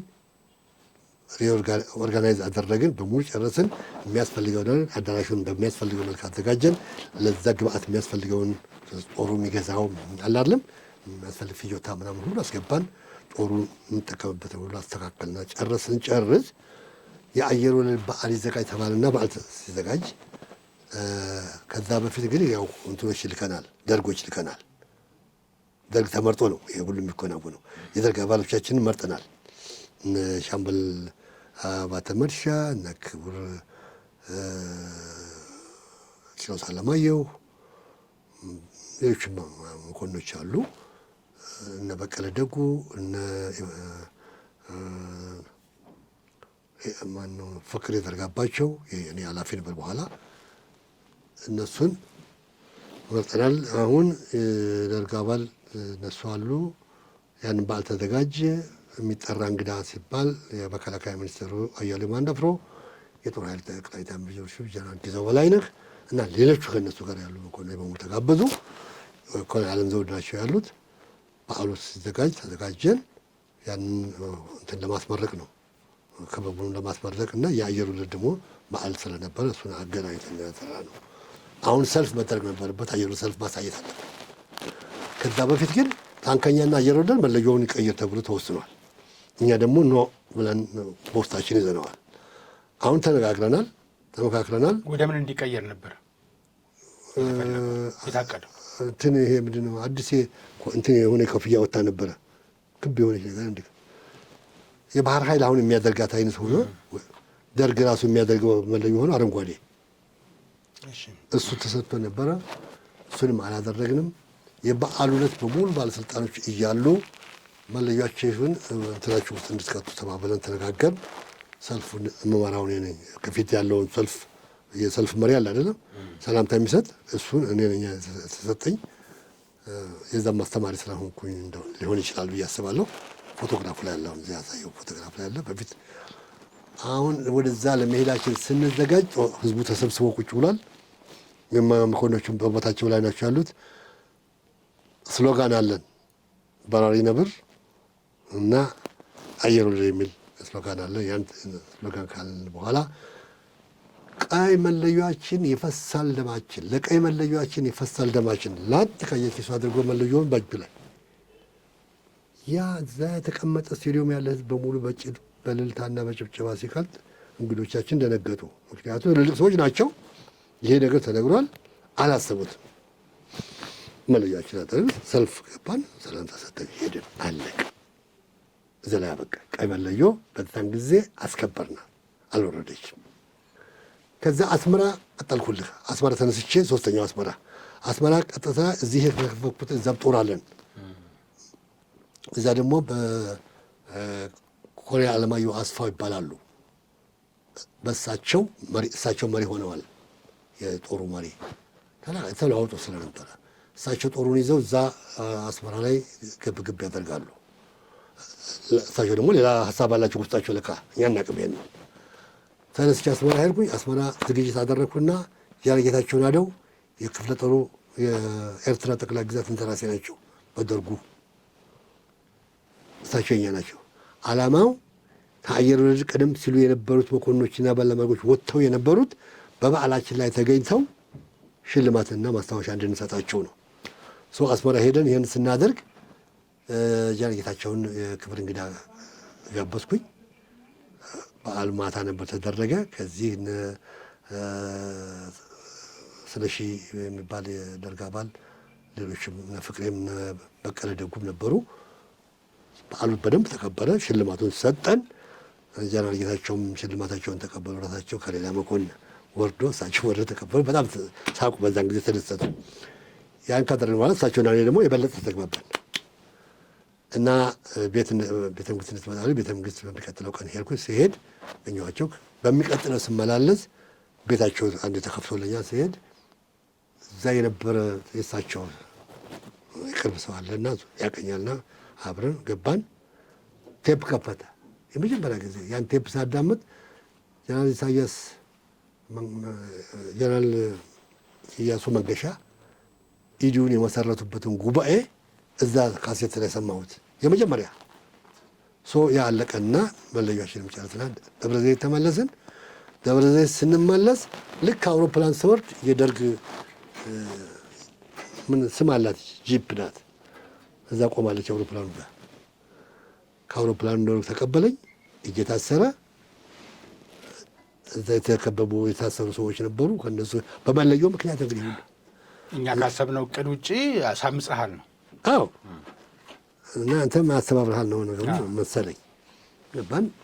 በኮምቦይ ታጅበን ማዕከላዊ መጣን። ማዕከላዊ 6 ወር ጠጣን። ከ6 ወር በኋላ በሚራክል ተፈታ። የተወሰኑ ደግሞ ቀሩ። እሱን እንደጨረስኩኝ እስሩን ከወጣሁ በኋላ እንደጨረስኩኝ ድልድል ሲባል የሲቪል መከላከል የብሔራዊ ውትድርና ስልጠና ትምህርት ቤት ዋና መምሪያ የሚብል እና ለማየሁና እነ ሲሳይ በተደረገው ግልብጥብጥ ደርግ ውስጥ ጀነራል መሬድን ከነበሩበት ከደርግ ስልጣን ያወጧቸውና ይሄንን ይሰጧቸውና ይሄን አቋቁም ብለው ይለኳቸዋል። ጀነራል መሬድን ሲያቋቁሙ ሰዎች ከየቦታ ይመረጡ ነበር። በአጋጣሚ እዛ ደርሶኛል። እንዴት ነው ሄዳ አላውቅም። ሄድኩኝ፣ ታቸው ጋር ተዋወቅኩኝ። ከዛ በኋላ ግዳይ ሰጡኝ። ለትምህርት የሚመጡ መኮንኖች የሚያርፉበት ክብር ዘበኛ መምሪያ እንዲዘጋጅ ይህን አዘጋጃለሁ። ምን አላውቅም እንደው እግዚአብሔር ብርሃኑ ሰጥቶኝ ነው። ቤቱ የተሰጠኝን ቤት አዘጋጀው፣ መኮንኖች የሚያርፉበትን አዘጋጀው። የአንዳንዱ መኮንን በደረጃ ያበትን ሰጠው። ስልጠናው ተጀመረ። ያ ሁኔታ አለቀና አሁን ተነስተን አስመራ ከስር ወጡ ማለት ነው። በዚህ አጋጣሚ ከስር ማወጣው ቅድም እኮ ነገርኩህ እኮ ከስር ከወጡ በኋላ ነው ይሄ ነገር የሆነው። ከስር ከወጣው በኋላ ልክ ከስር ስንወጣ አየር ወለድ አልተመደበልንም። በየቦታው ተበትነናል። ግን ጓደኞችም ሌሎችም ተሾመ ተስፋዬም ነበር፣ እሱም ሌላ ቦታ ደረሰው። እነ ዮሐንስ በኩል ነበር። ብዙዎቹም በየቦታው ሄዱ። ያንን እንዳደረግን እና በየቦታው ሰው ከተበታተነ በኋላ እኔ ከዛ እስር ቤት ወጥቼ አሁን ያልኩህን ነገር ጀነራል መርጋ ጀነራል መርጋ በጣም ቀረብኩ። እሳቸው ጋር በቃ የቅርብ ሰራተኛ ሆንኩኝ። እዛ እየሰራን እያለን ብዙ ነገር ታሪክ አለ እዛ ውስጥ። 7ኛ ብሔራዊ ውትድርና በኢትዮጵያ ለማቋቋም ነው ዋናው መምሪያው። የሲቪል መከላከል ይባላል። ጥበቡ ምን እንደሆነ ዝርዝሩም በኋላ እናወራለን። እነዚህ ሁለቱ ትልልቅ መምሪያ ነው በኢትዮጵያ። እሱ ቢቋቋም እስካሁን ብዙ ነገር ሰራ ነበር። ወዳው ተለወጠና 7ኛ ተራራ ክፍለ ጦር አቋቁማሉን። 7ኛ ተራራው ክፍለ ጦርን ጃን ሜዳ ምንድን ነው ታጠቅ የሚያሰለጥኑ መኮንኖች ቅድም ያልኩህን ገብተዋል። እነሱን ከክብር ዘበኛ ወጥተን ታጠቅ በየቦታው ከመላካችን በፊት የሚሰለጥኑ ከየክፍለ ሀገሩ ምልመላ ተመደበ። እኔ ደሴ ደረሰኝ። ወሎ ጠቅላይ ግዛት ዋና የሰፓ ዋና ጸሐፊ ኮሎኔል ናደው ዘካርያስ ይባላሉ። 4 እና 5 ሰዎች አለን። 2 ከፍተኛ መኮንኖች አሉ። የቡድኑ መሪ ነኝ። ተቀበሉን፣ ጥሩ አድርገው ተቀበሉን። ባይረሳ ታሪክ ሁሉ ሰርተዋል። እሱን ዘርዝሬ አልዘልቅም። ከዛ ከወሎ የሚመለመለው በየቦታው ተሰብስቦ እንዲጠብቀን ትእዛዝ ተሰጥቶ መሪዎች ነበሩ። እዛ እየሄድን እየመለመልን አመጣን። በአውቶቡስ ተጭነው እነሱ ወጡ። የሁሉ ታጠቅባ እዛ የሰለጥን የነበረ መኮንን በሙሉ በየመሪው ሄደ። አሁን ትልቅ መኮንኖች ናቸው አሁን በቦታው ላይ ያሉ። አሁን ያንን ጨረስንና 7ኛ ተራራም ተቋቋመ። ምንም አለና በተለያየ ሰዎች በሚያነሷቸው በተለያየ ምክንያት 1983 መጣ። በ83 ጦሩ ተበተነ። ከዛ ወዲያ ወደ ሲቪል መስሪያ ቤት ነው እርሶ ከስርዓት በኋላ እንደ ማንኛውም ሰው ወደ ሲቪል መስሪያ ቤት ገቡ። ስመጥር የሆነ አንድ ኮንስትራክሽን መስሪያ ቤት በርታ ኮንስትራክሽን እዛ ነው የገቡት። እስኪ አሁን ሲቪል ህይወት ደግሞ በጣም ጥሩ። በሲቪል ህይወት ላይ ደግሞ በ1985 ዓመተ ምህረት በርታ ኮንስትራክሽን ተቀጠርኩኝ። በርታ ኮንስትራክሽን የተቀጠርኩት በሙያዬ ነው። ለመጀመሪያ ጊዜ ከስዊድን የመጡ የሲቪል ኤክስፕሎሲቭ ቴክኒክ አስተማሪ ሙያ አሰልጣኝ ስዊድኖች መጡ። ማዕድን ሚኒስቴር ለገዳም የሚባል ቦታ እዛ ተቀጠርኩት። ስቀጠር የድርጅቱ ባለቤትና ማኔጂንግ ዳይሬክተር ባለራዕይ ናቸው። አቶ ኢንጂነር ብርሃነ አባተ አሊ ይባላሉ። አሁንም አሉ። የዛ ድርጅት መስራች ሲነር መሐንዲስ ናቸው። የኢትዮጵያን እድገት ከቀየሱ መሐንዲሶች አንዱ ትልቅ ሰው እሳቸው ናቸው። እሳቸው ጋራ ጀነራል ኢንጂነር ታደሰ ኃይለ ሥላሴ ጓደኛቸው አሉ። ሁለቱ ጓደኛሞች ያንን ድርጅት በህብረት አቋቁመው ምንም ችግር ሳይፈጠር እስከ መዝለቂያው የደረሱ ለአገር ምስክር እና ምሳሌ የሆኑ ትልልቅ ሰዎች ናቸው። በጣም የተከበሩ። በዛን ጊዜ እሳቸው ቢሮ ደፍረው መግባት የማይችሉ በአሁኑ ትልቅ ቢሊዮነር የሆኑ ሰዎች አሉ። መቼ ተነስተው? ከዛ ተነስተው እሳቸው እንዲህ እዛው ላይ ነበር። እዛ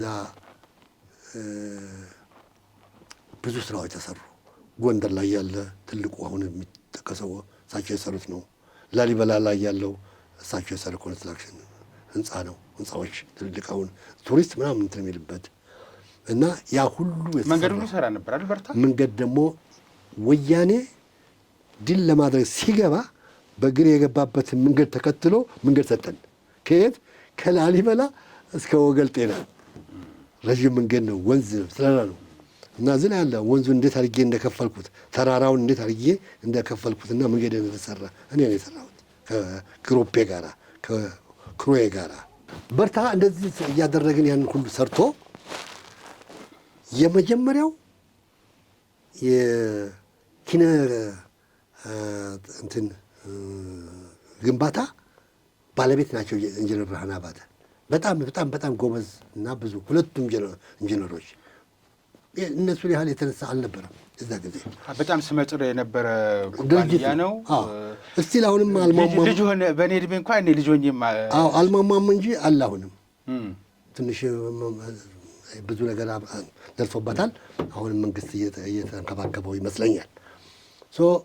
ምንም ቤት እጥረት ችግር ላይ ሆኖ ወያኔ 250 ቪላዎች በኮንስትራክሽን ለመጀመሪያ ጊዜ የሰራ ድርጅት ነው። አሁን እዚህ ሲኤምሲ አካባቢ ሲኤምሲ ሰርቷል፣ ቃሊቲ ሰርቷል። የዛን ጊዜ ዲያስፖራዎች የጎረፉ ይመጡ ማረፊያ ያጡ ሰዎች ቦታ የሰጠ ምስጋና የተቀበለ ነው። ለጅቡቲያንም ሰርቷል ነው የሚባለው። አዎ አሁን እዚህ ሲኤምሲ ሰራ ቃሊቲ ሰራ ብለን ስናነሳ ዲያስፖራዎች ማረፊያ ነው የሚሰራ የነበረው እንደ አፓርትመንት። ለጅቡቲ መንግስትም ተጋበዘና ይሄን የኮንስትራክሽን ስራ ወደዛ እንዲያስተላልፍ የነበሩት ፕሬዚዳንት አሁን ያሉት አሰንጉሌ ማነው? አሰንጉሌ የመጀመሪያው ናቸው። አሁን ያሉት ኡመር ጌሌ እና እኛ ያስተማርናቸው ነፃ አውጪዎች ሄዶች እዛ ነው ያሉት። በዛ ነው እኔን የሚያውቁት። ያኔ ውትድርና ላይ ያሉ ያሰለጠናችኋቸው አማጽያን አሉ። አዎ የጅቡቲ በእሱ አጋጣሚ ነው የተዋወቃችሁ። ኤምፔሌ እና ዩኒ ይባላሉ። ከዛ ቦይኮት አድርገው የወጡ ምክንያቱም ምርጫው ላይ ሁሉ አላወራን። ምርጫው ሁሉ አለ። ምርጫው ለኢትዮጵያ የነበረው እንዴት እንደተደናቀፈ ሳቦታች ተሰርቶ እስኪ እሱን ንገሩኝ። እሺ የጅቡቲ ምርጫ ንገሩኝ። ጥሩ። የጅቡቲ ምርጫ ለምን ተደረገ መሰለህ? ጅቡቲ ከፈረንሳይ እጅ ነጻ ስትወጣ ፕሬዚዳንታቸው ሀሰን ጉሌድ ይባላሉ። የመጀመሪያ ሽማግሌ እሳቸው ነበሩ። በአንደር ፍሬንች ሆነው ማለት ነው ያስተዳድሩ የነበሩ ናቸው። አሁን ጅቡቲ ነጻ ትውጣ ብሎ የኢትዮጵያ መንግስትም ያደረገው ብዙ ዲፕሎማሲ ሁኔታዎች አሉ። በዛ የተነሳን የነጻነት አዋጅ እንዲታወጅ ምርጫ ይደረግ ተባለ። ምርጫ በሚደረግበት ጊዜ ኢትዮጵያም የውስጥ ስራ መስራት ነበረባት። የአፋር ክልልን ሰዎች ማዘጋጀት ነበረባት። ምክንያቱም እኩል ናቸው። ኢሳውም አፋሩም አንድ አይነት ስለሆኑ ሄደው ድምፅ ቢሰጡ ማንም የሚያውቃቸው የለም። ይሄ ማዘጋጀት እያለ እዛም እየተዘጋጁ እያለ መካከል ላይ ኢህአፓና መኢሶ ምናምኖች ሽኩቻ ከደርግ ጋር ስለነበረ ስም ባልጠራ ደስ ይለኛል። ስም ባልጠራ ደስ ራስ ይለኛል። መከላከል የማይችል ሰው ስለሚሆን እና ያንን እንትን አንቀው ይዘው አበላሹ። እንዴት አበላሹት? ያዙት። መውጣት የሚገባውን ነገር ፍቃድ መስጠት የነበረበት ፓስ መስጠት የነበረበትን እንቅስቃሴ መሄድ የነበረበትን ቦርደሩ ከለከሉ።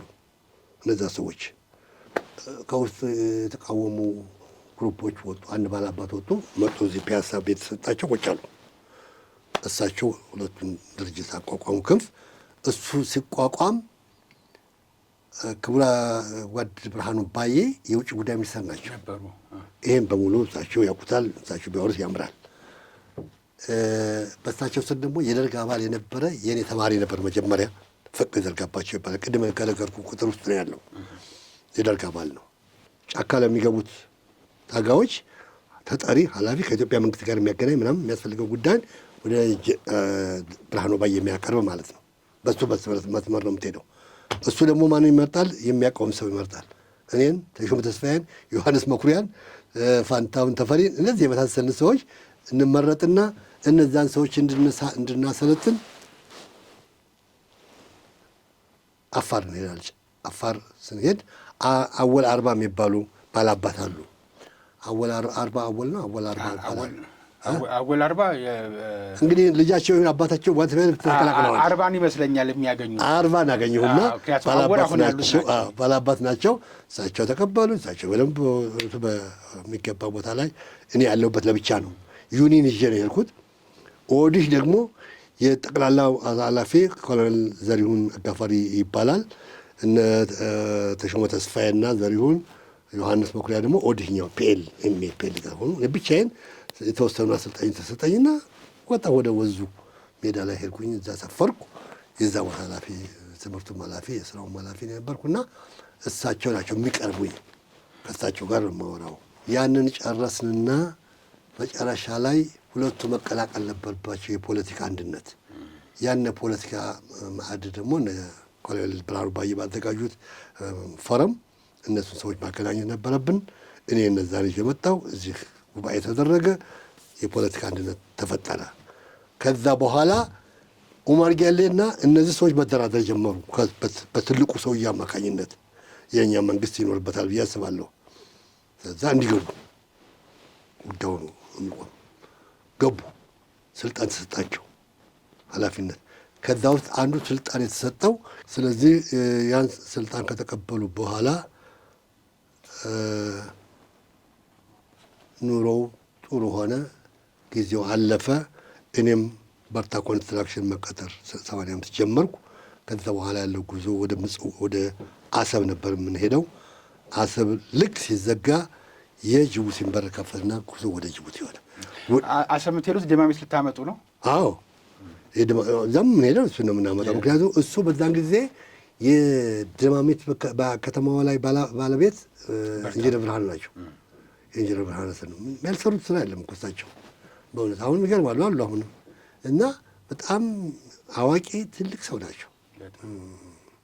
ለኢትዮጵያ ባዘወይ ኢንጂነር ታደሰ ናቸው የኢትዮጵያን ባህር ወንዝ ይሄ በየቦታ የሚፈሰው ወንዝ በሙሉ ሰብስበው በካርታ አንድ ቤት ሙሉ እንደዚህ ሰርተው ስትገባ የትኛው ወንዝ ከየት ተነስቶ የት እንደሚቀላቅል የትኛው የሰሩ ናቸው። መለስ ዜናዊ ጋር አብረው ቁጭ ብለው ያወሩ ሰዎች ናቸው። ስለዚህ ታሪክና ስለዚህ እድገት እሳቸው ያዘጋጁትን ሌሎች ጠልፈው የተጠቀሙበትም አለ። እሱ ሰፊ ነው ራሱን የቻለ። እሳቸው ቢያብራሩ ደግሞ የበለጠ ይሆናል ብዬ አስባለሁ። ይህን ጨረስንና ጅቡቲ መመላለስ ጀመርን። የአሰብ ተዘጋና አሰብ ሲዘጋ ጅቡቲ መመላለስ ስንጀምር እነዚህ ሰዎች ነበሩና ለእኔ ክፍት ነው አይደለም፣ ከተማው ቤተ መንግስቱ ክፍት ነው። እሳቸው ሽማግሌው ጋር ድረስ መድረስ የሚቻልበት መንገድ ሁሉ ሆነ። ብዙ እየኖረ ያለን ኢንጂነር ብርሃነ ጅቡቲ ይሄዳሉ። ጅቡቲ እዛ ሄደው እኔ ጋር አብረው ሄደው እዛ ደግሞ እሳቸው ይተዋወቃሉ፣ ይገናኛሉ። ስመጠሩ ስለነበሩ እሳቸውን በክብር ይቀበላሉ። 1000 ቤት ስሩ ብለው ተሰጧቸው። የት? ጅቡቲ። አሁን የኮንስትራክሽን ስላመጣ ነው። እዛ ቦታውን አዩ፣ ተለቀሙ፣ ጨረስ ሁሉ ነገር ጨራረስን። ልንሰራ ስንዘጋጅ አላስፈላጊ የሆነ ነገር ተፈጠረ መሰለኝ። እንግዲህ እዛ ይሁን እዚህ ተፈጥሯል። እሱ ተቋረጠ። እሱ እንደተቋረጠ መንገድ እንድንሰራ አንድ ደሴት አለች በኤርትራና በእነሱ መካከል። እሷ አካባቢ ላይ ያለውን መንገድ 60 ኪሎ ሜትር እንድንሰራ ጨረታ ወጣ እና ኃላፊነት የሰጡት ጠቅላላ እዛ ጉዳይ ለእኔ ነበር ኢንጂነር ብርሃነ እና ጨረታውን ተካፈልኩ፣ አሸነፍኩ። ከማጋ ነው ከአልካራፊ የአረብ ኮንስትራክሽን አሁን እዚህ እኛ ጋር ኤርፖርት ነውና ሀያት ኤጀንሲን የሰራ ኮንስትራክሽን ነው። ከሱ ጋር ተጫረትን፣ እሱ ተሸነፈ። አሁን የአረብ መንግስት ፈንድ ነው ያ ፈንድ። ስለዚህ አረብ ፈንድ ሲሰጥ ደግሞ ፈንድ ሰጪው ደግሞ የሚፈልገው ሰው እንዲሰራለት ይፈልጋል። ይሄ ሰውዬ እንዲሰራ ነው እነሱ የሚፈልጉት። እኛ በማሸነፋችን በህጉ ብንይዝ ይሰጡናል። ስለዚህ ድርድር ተጀመረ። ሚስተር አሊ ከፕሬዚዳንቱ ጋር ሄዶ ተነጋገረ። ዑመር ገሌ ጋር ዑመር ገሌ ጋር ሄድን፣ አወራን። ሚኒስትሩም ጋር ሄድን፣ አወራን። ስለዚህ ምርጫ መረጥ ነው ከሀገርህ ወይም ከቦታ የወሰኑት ይሆን አለ። ለሱ ሰጠነው። መልሰን መጣን። ወደ ዋናው ስራችን ልንገባ ስንል አሁን ነገር ኳላ አስፈላጊ ነገር ተፈጠሩ። በመንግስትም በምንም ቆመ እዛ ላይ እንዳለ እኛም ተው ነው። በጣም ቀረቤታ ነበረን፣ እስከ ዜግነት መስደረሰ ቀረቤታ ነበረን። ይሄ ደብዳቤ መሬቱን የተቀበልንበት ነው። ኢንጂነር ብርሃነ የተቀበሉበት ማለት ነው ለጅቡቲ። አሁን ትልቅ ስራ የሰሩ ኢንጂነር ናቸው። ይዘው ትልቅ ባለ ውለታ የኢትዮጵያ ባለ ውለታ ናቸው። ከሳቸው በኋላ ግን በብዙ ምክንያቶች ምንም የተደረገ ነገር መሬታችንን ወሰዱ፣ ቢሮአችንን ወሰዱ። አቤት ብንል የሚሰማ ባለስልጣን ጠፋ። አሁንም ቦታችን ተይዞ ነው ያለው ዋናው ቢሮአችን ራሱ እና ይሄ ሁሉ የምታየው ደብዳቤ ይሄ ነው። ቦታው የት ነበር? ይሄ ቦታ ሲኤምሲ የተባበሩት ነዳጅ ማደያ ከአስፋልቱ ጀምሮ 20 ሺህ ሲሞላ ወርታች ቦታ ነበር። ያንን ቦታ ከለከሉንና አሁን ፔፕሲ ኮላ ታች አላሙዲን የሰሩበት ፊት ለፊት ያለው የዚሁን ተመሳሳይ ቦታ ሰጡ። እዛ ጋር ሄዱ አሉን። አላወቅንም። ምክንያቱም እንግዲህ አንድ መንደር ነው የሚሰራላቸው። አንድ መንደር ነው። ለምንድን ነው ያ ነገር የተደረገው?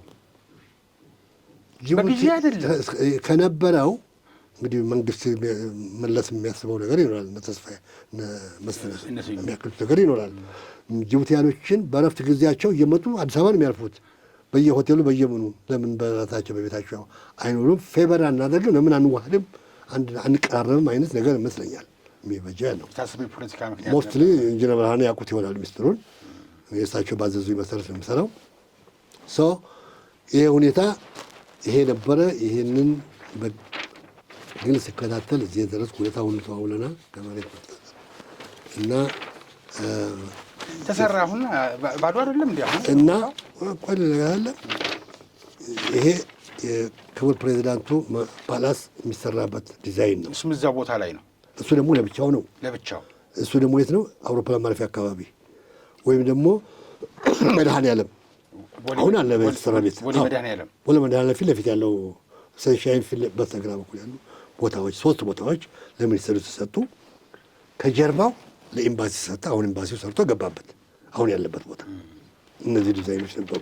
በዛን ጊዜ ከኔ ጋር ይሰራ የነበሩ አንዳንድ ነገር ይረዱኝ የነበሩ ክቡር አምባሳደር ተብለው አሁን አምባሳደር ናቸው። አሁን አምባሳደር ቦታ ላይ አሉ። ይህን በደንብ ሲከታተል የነበረ የሚያውቁ ሳስፈጽም የነበረ እኚህ አምባሳደር ይህኛው ክቡር እብራሂም ኤጋል ይባላሉ። አምባሳደር ናቸው የኢትዮጵያ። እኚህ ክቡር አሊ ጌሌ ይባላሉ። የኡመር አሊ የፕሬዚዳንት ኡመር አሊ የቤተ መንግስቱ ሺፍ ካቢኔት ናቸው። ትልቅ ኃላፊነት ነው። አለ እዚህ ሰውዬ ሚኒስተር ምናምን ወደ ቤተ መንግስት አይመጣም። ስሩሂም ነው ልክ እዚህ እንደሚደረገው ማለት ነው። እዚህም አሉ አለ ትልቅ ሰዎች ፕሮቶኮል ሰዎች ወይም ነው ፕሮቶኮል ሰዎች ታች ያሉ መስመር ማስይዙ ናቸው። እኚህ ዲሲሽን ሰጪዎች ናቸው፣ አመራር የሚሰጡ ናቸው። እና እዚህ ጋር የምታየኝ እኔ ነኝ። እዚህ ጋር ኢንጂነር ብርሃን ናቸው። እዚህ ጋር ኢንጂነር ብርሃን ናቸው በዚህ በኩል። ኤኒዌይ ይሄ ነው አይ ቲንክ ብዙ ነው። ስለዚህ እዚህ ላይ ጨርሰው ከሆነ ይሄው ነው። ወደ ጅቡቲ ወደብ ለመጠቀም ወደ ጅቡቲ ከመሄዳችሁ በፊት በአሰብ ነበር የምትጠቀሙት? በአሰብ ነበር የምትጠቀመው። የመጨረሻው ሰዓት ላይም ነበሩ ወደቡ ሲዘጋ አሰብ ስንጠቀም 1 ዓመት ያህል ይመስለኛል ተጠቅመናል። እና በጣም የሚገርም ታሪክ ምንድን ነው የሆነው? ከሌሊቱ 7 ሰዓት የአዋሽንና የአሰብን በረሃ እንሄዳለን እና አጃቢ ይዤ ነው የምሄድ። ሁልጊዜ ሲሄድ የሚመጣው ዕቃ ታጅቦ ስለሚመጣ ህግ ስለሆነ ሬድ ባሬት የሚያደርጉ አሉ። የነሱ የዛን ጊዜ ወያኔዎች እነሱ ናቸው። ሻዕቢያ ነው ወያኔ? ሻዕቢያ ነው ወያኔ? አይ ወያኔ፣ የወያኔ ጦር ነው እኔን የሚያጅበኝ። መለስ አስተዳደር ጊዜ እኮ ነው ይሄ። የኢህአዴግ ጊዜ ነው እኮ። የኢህአዴግ ጊዜ ነው ግን የኢህአዴግ ለምንድን ነው የሚያጅቡት ነው? የሻዕቢያ አይደለም እንዴ? የሚመጣው ፈንጂ ታጅቦ ነው የሚመጣው እኮ። የሻዕቢያ ወታደር ነው የሚያጅቡት አይደለም ወይ ነው? እኔ አይደለም የኢትዮጵያ ወታደር ስለዚህ ያጅብና ባናችን ሄደን ስንመጣ እሱ አጅቦ ይወጣል።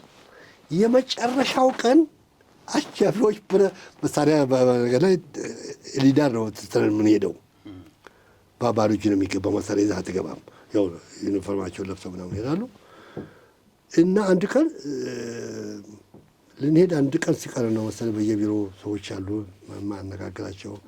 በተለይ በወሎ በኩል ለገባው ጦር ኃላፊ የነበሩ ትልቅ ጀነራል ኮሎኔል ናቸው። እዛ ጊዜ የወደቡ ኃላፊ ናቸው። እሳቸው ጋር ሁልጊዜ እሄዳለሁ። ቢሮቸው ሻይ የምጠጣለሁ እና ስለ ጦርነቱ እናወራለን፣ ያወሩኛል። እንግዲህ የዛ ጊዜ 1 ቀን ሲቀረው በአነጋገር ተለወጡብኝ። የተገለጸ አይደለም ግን ገደምዳሜ ተለወጠብኝ። እሱ ሲገርመኝ ማሪታይም ሲሄድ የማሪታይም ኃላፊው እዛ የማነጋግረው ምንድን ነው አጋሜ የሚል የዛ ጊዜ አጋሜ እንደ ስድብ ነው የቆጠረው። ይሄ አጋሜ የሚል እንደ ሰዎች ብነካቸው እያልኩ እያጉመተመትኩ ውዬ ማታ ሲደርስ ወታደሮቹ እንዳያጅቡ ተከለከሉ። አንድ መኪና ውስጥ እንዲገቡ እኔን የሚያጅብ 3 መኪና ከፊትና ከኋላ መኪናዎችን የሚያጅብልን ታዘዘ። በመብራት እያበራን ኤሊዳር ገባን። እዛም ያሉት ተነግሯቸው ነው መሰል መብራት በመብራት መንገዱ የምንገባበት ሁሉ የመኪና መብራት ምናምን እነሱም ተቀበሉን። ከዛ እነሱ ይዘውን ገቡ። ይህም ሁሉ በእውነት አላውቀውም፣ ትዝም አላለኝ። እነዛ እኛን አድርሰው ቻው ብለውኝ ሄዱ። ኃላፊ መራ የነበረው መሪ። እዛ በማግስቱ ጠዋት መሳሪያችንን አውጥተን የነበሩት ወታደሮች አጅበውኝ አዲስ አበባ ገባን። ዘኔክስት ታይም ያ ብጥብጥ ተፈጠረ፣ አዋጅ ታወጀ። እንደዚህ ነው የሆነው። ከዛን ጊዜ ጀምሮ እዛ ከወጣሁበት ጊዜ ጀምሮ አሰብ ተዘጋ። ልክ እኔ ስወጣ አሰብ ተዘጋ። ሰው መበታተን ጀመረ። እና ይሄ ታሪክ ነው። እንደው አሰብን ካነሳን አይቀር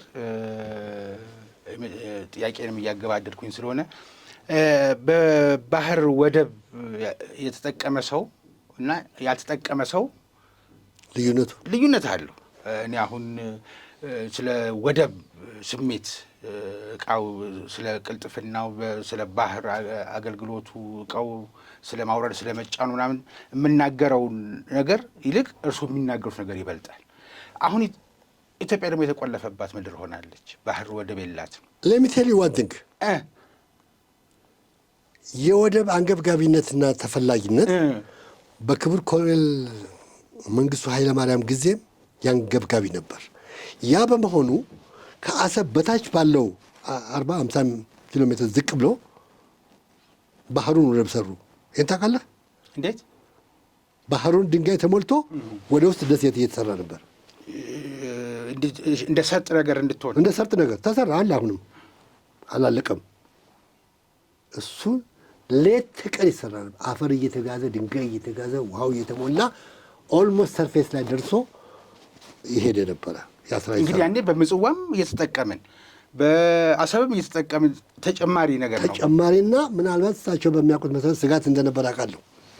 አሰብን የማጣት ምን ወያኔ ውጊያ ላይ ኃይለኛ ውጊያ ላይ ያለ ውጊያ ላይ ብንሆን ግን አቶ ሙሉጌታ የማጣት ሳይሆን መሬቱ ላይ ስለነበረ የማጣት ሳይሆን ምጽዋን ልናጣ እንችላለን ብለው ሊሰሙ ይችሉ ይሆናል እንጂ ኖ የሴኪዩሪቲ ጉዳይ ያሰጋ ነበር። ስለዚህ ይሄኛው መደብ መሳሪያ እናስገባለን፣ ጥይት እናስገባለን፣ ዋት ዊ ኒድ በዛ ይገባል። ገብተዋል አባ ሴኪዩሪቲ የሆነ ቦታ ነው። በዛ የተመደበ ጦር አለ፣ የተመደቡ ከፍተኛ መኮንኖች አሉ። መንግስቱ ራሳቸው ሌት ተቀን በትንሹ አውሮፕላን እየሄዱ ሁልጊዜ እዛ ይውላሉ። ያ እየተጣደፈ እያለ ነው የሻዕቢያ ኃይል አሰብን ያስወጣ። ያም ቀረ እንደተጀመረ ምናልባት አሁንም አንዳንድ ጊዜ አይቻለሁ። አሁንም እንደተሞላ የወደብ አስፈላጊነት ጉሮሮ እንጀራ ለማወጥ እንደሚያስፈልግ ለሀገርም ኢኮኖሚ ማስገባት የወደብ ወሳኝነት አለ። የወደብ እንግዲህ ገለጹ። ለዚህ ነው እኔ ከማወራው ወይም በወደብ ያልተጠቀመ ሰው ከሚያወራው የተጠቀመበት ያውራ ያልኩት ይናገር ያልኩት እንደ ጉሮሮ አደረጉት። ሲታነቅታ አንድ ጉርሻ እንኳን ያንቃል እንኳን ጅቡቲ ላይ ደግሞ ገንዘባችንን እየከፈልን አሁን ወደብ ካጣን በኋላ ወደቧን እንጠቀማለን። መብራት ከኛ ትገዛለች። እሺ ይሁን።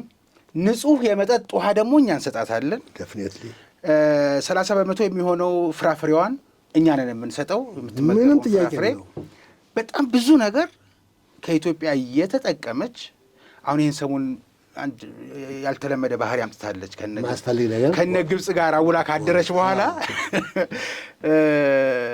እዛም ያሉትን ዜጎቿ አብዛኛው መሳ ለመሳ በሚባል ሁኔታ ኢትዮጵያኖች፣ አፋሮች፣ ኢሳዎች ይበዛሉ እና ውጡልኝ ብትለው ነገር አመጣች። በቀይ ባህር መጠቀም እንዳንችል ከነ ግብጽና ከነ አስመራ ጋር የምታወራው ነገር ጀምራለች። እኛ ግን እዚህ ለፕሬዝደንቷም ለሚኒስትሮቿም 20,000 ካሬ ሜትርን የሚያክል ነገር ሰጥተናታል። አልተረጋገጠ ይሆናል፣ ምናልባት መረጃው ካሉት ያግዙኛል። ኩሪፍቱ ይሁን ባቦጋያ መዝናኛ ቦታ ላይ ለፕሬዝደንቱ ቤት አላቸው የሚባልም ነገር መረጋገጥ የሚጠበቅብኝ ግን መረጃ አለኝ፣ ማስረጃ ያስፈልገዋል። እና እኛ ከኛ አልፎ እንዲህ እያደረግን እሷ ደግሞ እንደዚህ ማለቷን ይታችሁልኝ እስኪ ጅቡቲያውያኖችም ስለሚያውቋቸው እርሶ አንድ ነገር በጣም ውስጥ ጠልቄ ብዙ የማውቀው ነገሮች አሉ፣ ማውጣቸውም አላወጣቸውም አሉ። ጅቡቲ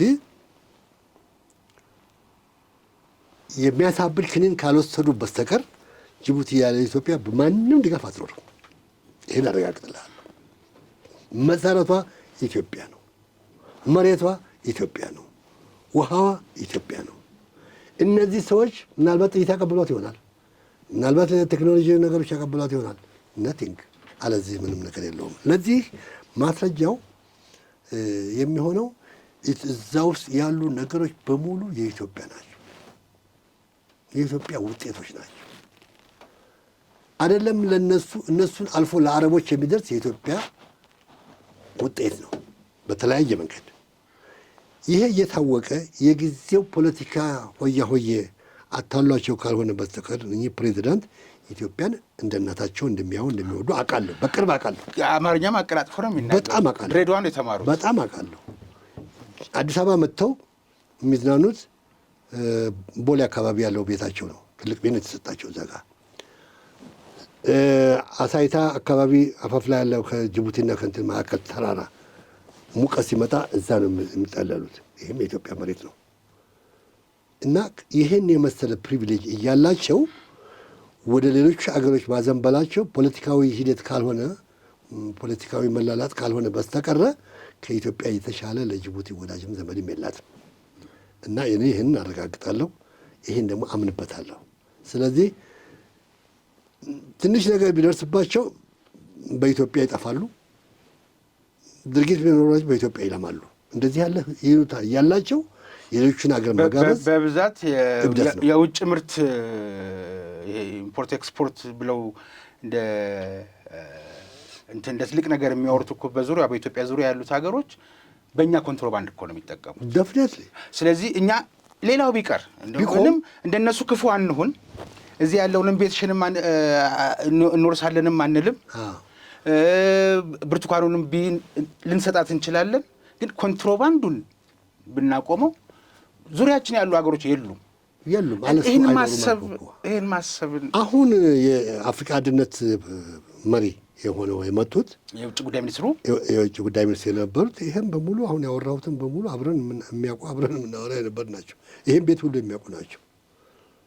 እሳቸው እዚህ ላይ ሊጫወቱት የሚገባው ሚና ግልጽ ነው ብዬ አስባለሁ።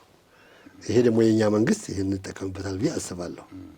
ስለዚህ አይደለም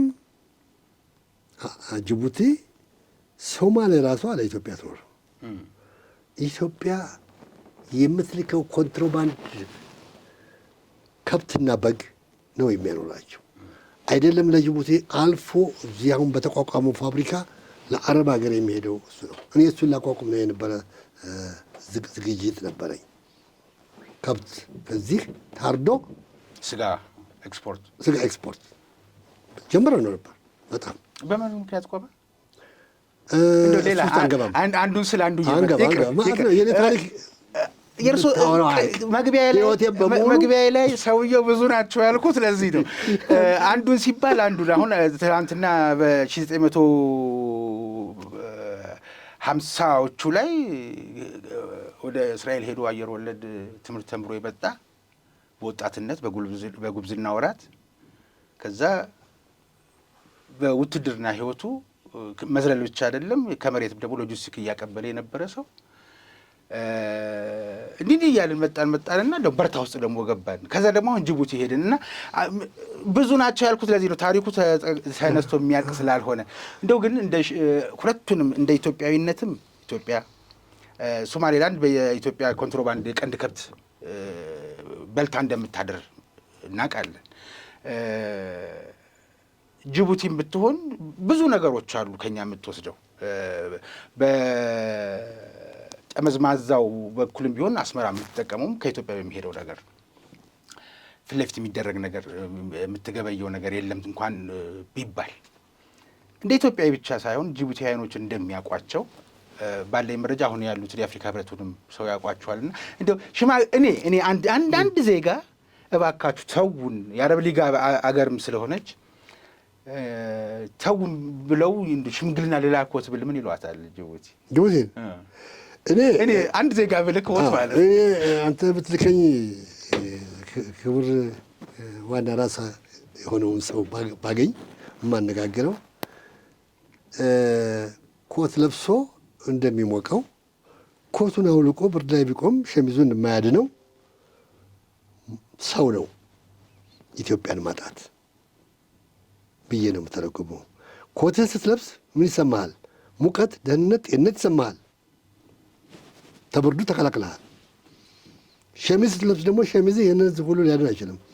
ስለዚህ የውጭ ድጋፍ፣ የውጭ ፕሮፓጋንዳ፣ የውጭ ጥያቄ ለዛች ሀገር የሚሰራው አለ ብዬ አለ። የሚሰራው ልገት ሊኖር ይችላል። የመሳሪያ ኃይል ምናምን ሊሰራ ጊዜ የለውም፣ እድሜም የለውም። የመሳሪያ ድጋፍ ስታደርግ ምን ታደርገዋለች? ኢትዮጵያ ላይ ብቻማ አትሰብሰውም እና አይሆንም። ያ ካልሆነ በስተቀር ለጅቡቲ ሌሎቹን ለማስደሰት ይሆን ግን አንዱ እሱ ነው። ሁለተኛ የአረብ እንትን ኢንቴግሬሽን ያለውን ሞቅ ለማድረግ ካልሆነ ፖለቲካል ኢሜጅ ለማግኘት ካልሆነ በስተቀር ለተራው ህዝብ ጥቅም ኢትዮጵያ ብቻ ናት። አረብም ትልካለች፣ ጅቡቲ ማናት ግብፅም ትልካለች። ይሄድላት። አሁን ይሄ ውሃ ቢቆም የኢትዮጵያ መንግስት ጨክኖ ውሃውን ዳይቨርት ቢያደርገው ምንድን ነው የሚሆነው? ጦርነት እንከፍታለን። ምን አይተውታል? ጦርነት በኢትዮጵያ ላይ የኢትዮጵያን ጉልበት አንድ 3 ጊዜ ሞክረውት ዘመናት ያለፈበት ታሪኩ አንገባም። እንደ ጅቡቲ እንደ ኢትዮጵያ ለጅቡቲ የሚሆናት የለም።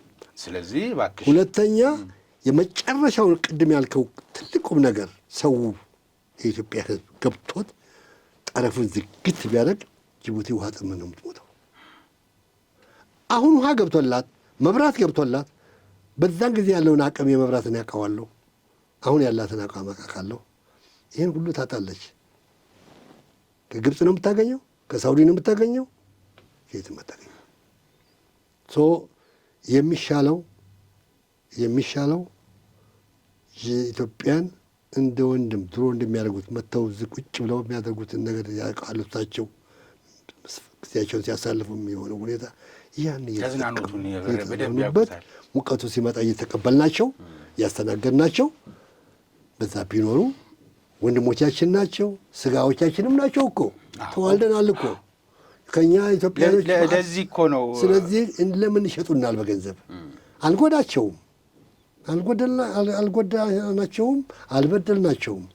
የኢትዮጵያ ሕዝብ ለእነሱ ያው ሁሉ እየሰጠ የኢትዮጵያ ሕዝብ ከወደብ የሚገባ ዕቃ ለማስገባት ተቸግሮ ሲቸገር ማየት ያስደስታቸዋል? አላምንም። ፊት ለፊት ብንገናኝ እንደ ድሮ የምናወራ ቢሆን ምለውን ያውቅ ነበር። ይሄ ነው እና እሱ ነው የሚገርመው እኮ ከእንግዲህ አንደኛው ከሚያኖረን ነገር አንዱ የገቢ ወጪ ንግዳችን ነው። ከገቢ ወጪ ንግድ ኮንትሮባንዱ ባይዝብን በአግባቡ ቢሰራ እናተርፋለን፣ እናገኛለን። ስለዚህ ውሃ በኮንትሮባንድ አይወጣም፣ ቀንድ ከብት በኮንትሮባንድ አይወጣም ብለን ብንል ዙሪያችን ያሉ ሀገሮች ጅቡቲ፣ ሶማሌላንድ በሙሉ ለችግር ለረሃብ ይጋለጣሉ። ኢትዮጵያ ደግሞ እንዲህ አይነት ባህሪ የላትም። ያላትን ማካፈሉ አብሮነቱ ጉርብትናውም ስለምትፈልገው ዲፕሎማሲ ውጤት ነውና፣ ግን አሁን እየታየ ያለው ምናልባት እርስዎ እንዳሉት የአረብ ሊግ አባል በመሆኗ ከዛ ጸሐፊ ነኝ ፕሬዚደንት ነኝ የምትለው ካይሮ ስለሆነች እንደው እሷን ለማስደሰት ፌም ለማግኘት ሊሆን ይችላል። በዚህ እናጠናቅ። መግቢያ ላይ እንዳልኩት እርስዎ በጣም ብዙ ኖትና እዚህ በአንድ ሰዓት ተኩል ታሪኩ ተነስቶ የሚያልቅ አይደለም። ምናልባት ሌላ አንድ ጅቡቲ ላይም ይሁን ሌላ ርዕሰ ነገር ባጋጠመን ጊዜ መልሰን እንገናኛለን። ለዛሬ ግን በዚህ እናጠናቅ። እንግዲህ አቶ ሙሉጌታ ሀምዛ ከልብ አመሰግናለሁ። እኔም ከልብ አመሰግናለሁ ስለተደረገልኝ። የተወደዳችሁ ተመልካቾቻችን፣ ይህ በሀቅና ሳቅ ሚዲያ ተዘጋጅቶ ወደ እናንተ ሲደርስ የነበረው የፌርማታ እንግዳ መርሃ ግብራችን ነው። የፌርማታ እንግዳ ዛሬ የነበሩት ባለፈው እንግዲህ በፌርማታ እንግዳ ባህሪ ከአንድም 2 ጊዜ የሚመለሱ እንግዶች እና የምንጠያየቅበት የምንወያይበት ነው። ምክንያቱም እናንተ የምታነሷቸው ጥያቄዎች አሉ። እኔ ቆጭቶኝ ማንሳት ኖሮብኝ ሳላስመልሰው እያልኩ የሚቆጨኝ ነገርም አብሬ ስለማነሳ ነው። ባለፈው ሳምንት እንግዳ የነበሩትን አቶ ሙሉጌታ ሀምዛን በትኩሱ ላገኛቸው ብዬ መልሼ ያመጣኋቸው። ምክንያቱም ሰሞነኛውና ወቅታዊ ጉዳይ የጅቡቲ ጉዳይ ያለና ነው። እዚህ ከእንግዳ እንደሰማችሁት በ20 ሺህ ካሬ ሜትር ላይ ይንፈላሰሳሉ። ለእኛ ደግሞ 20 ሺህ አይነት ጉድጓድ ይቆፍራሉ። ያ ወንድማማችነቱ አይበልጥም የሚለውን ነገርም ማንሳት ስለተፈለገ ነው። በአየር ወለድና በፓራ ኮማንዶ ጊዜ ላይ ያልተነሱ ሀሳቦች ነበሩ። መለስ ብለን እነሱንም ቃኝተናል። እንግዲህ በመግቢያም እንዳልኩት አሁን ለ3ኛ ጊዜ መሰለሴ ነው። ብዙ ናቸው። ታሪካቸውን አጠር ባለ ሰዓት ላይ አቅርቦ መላቀቅ አይቻልም። ሌላ ጊዜ በሌላ ርዕሰ ጉዳይ ላይ እንገናኛለን የሚል ተስፋ አለኝ። በቀጣይ በሌላ እንግዳ በሌላ ርዕሰ ጉዳይ አገኛችኋለሁ። እስከዛው ድረስ ጤና ይስጥልኝ።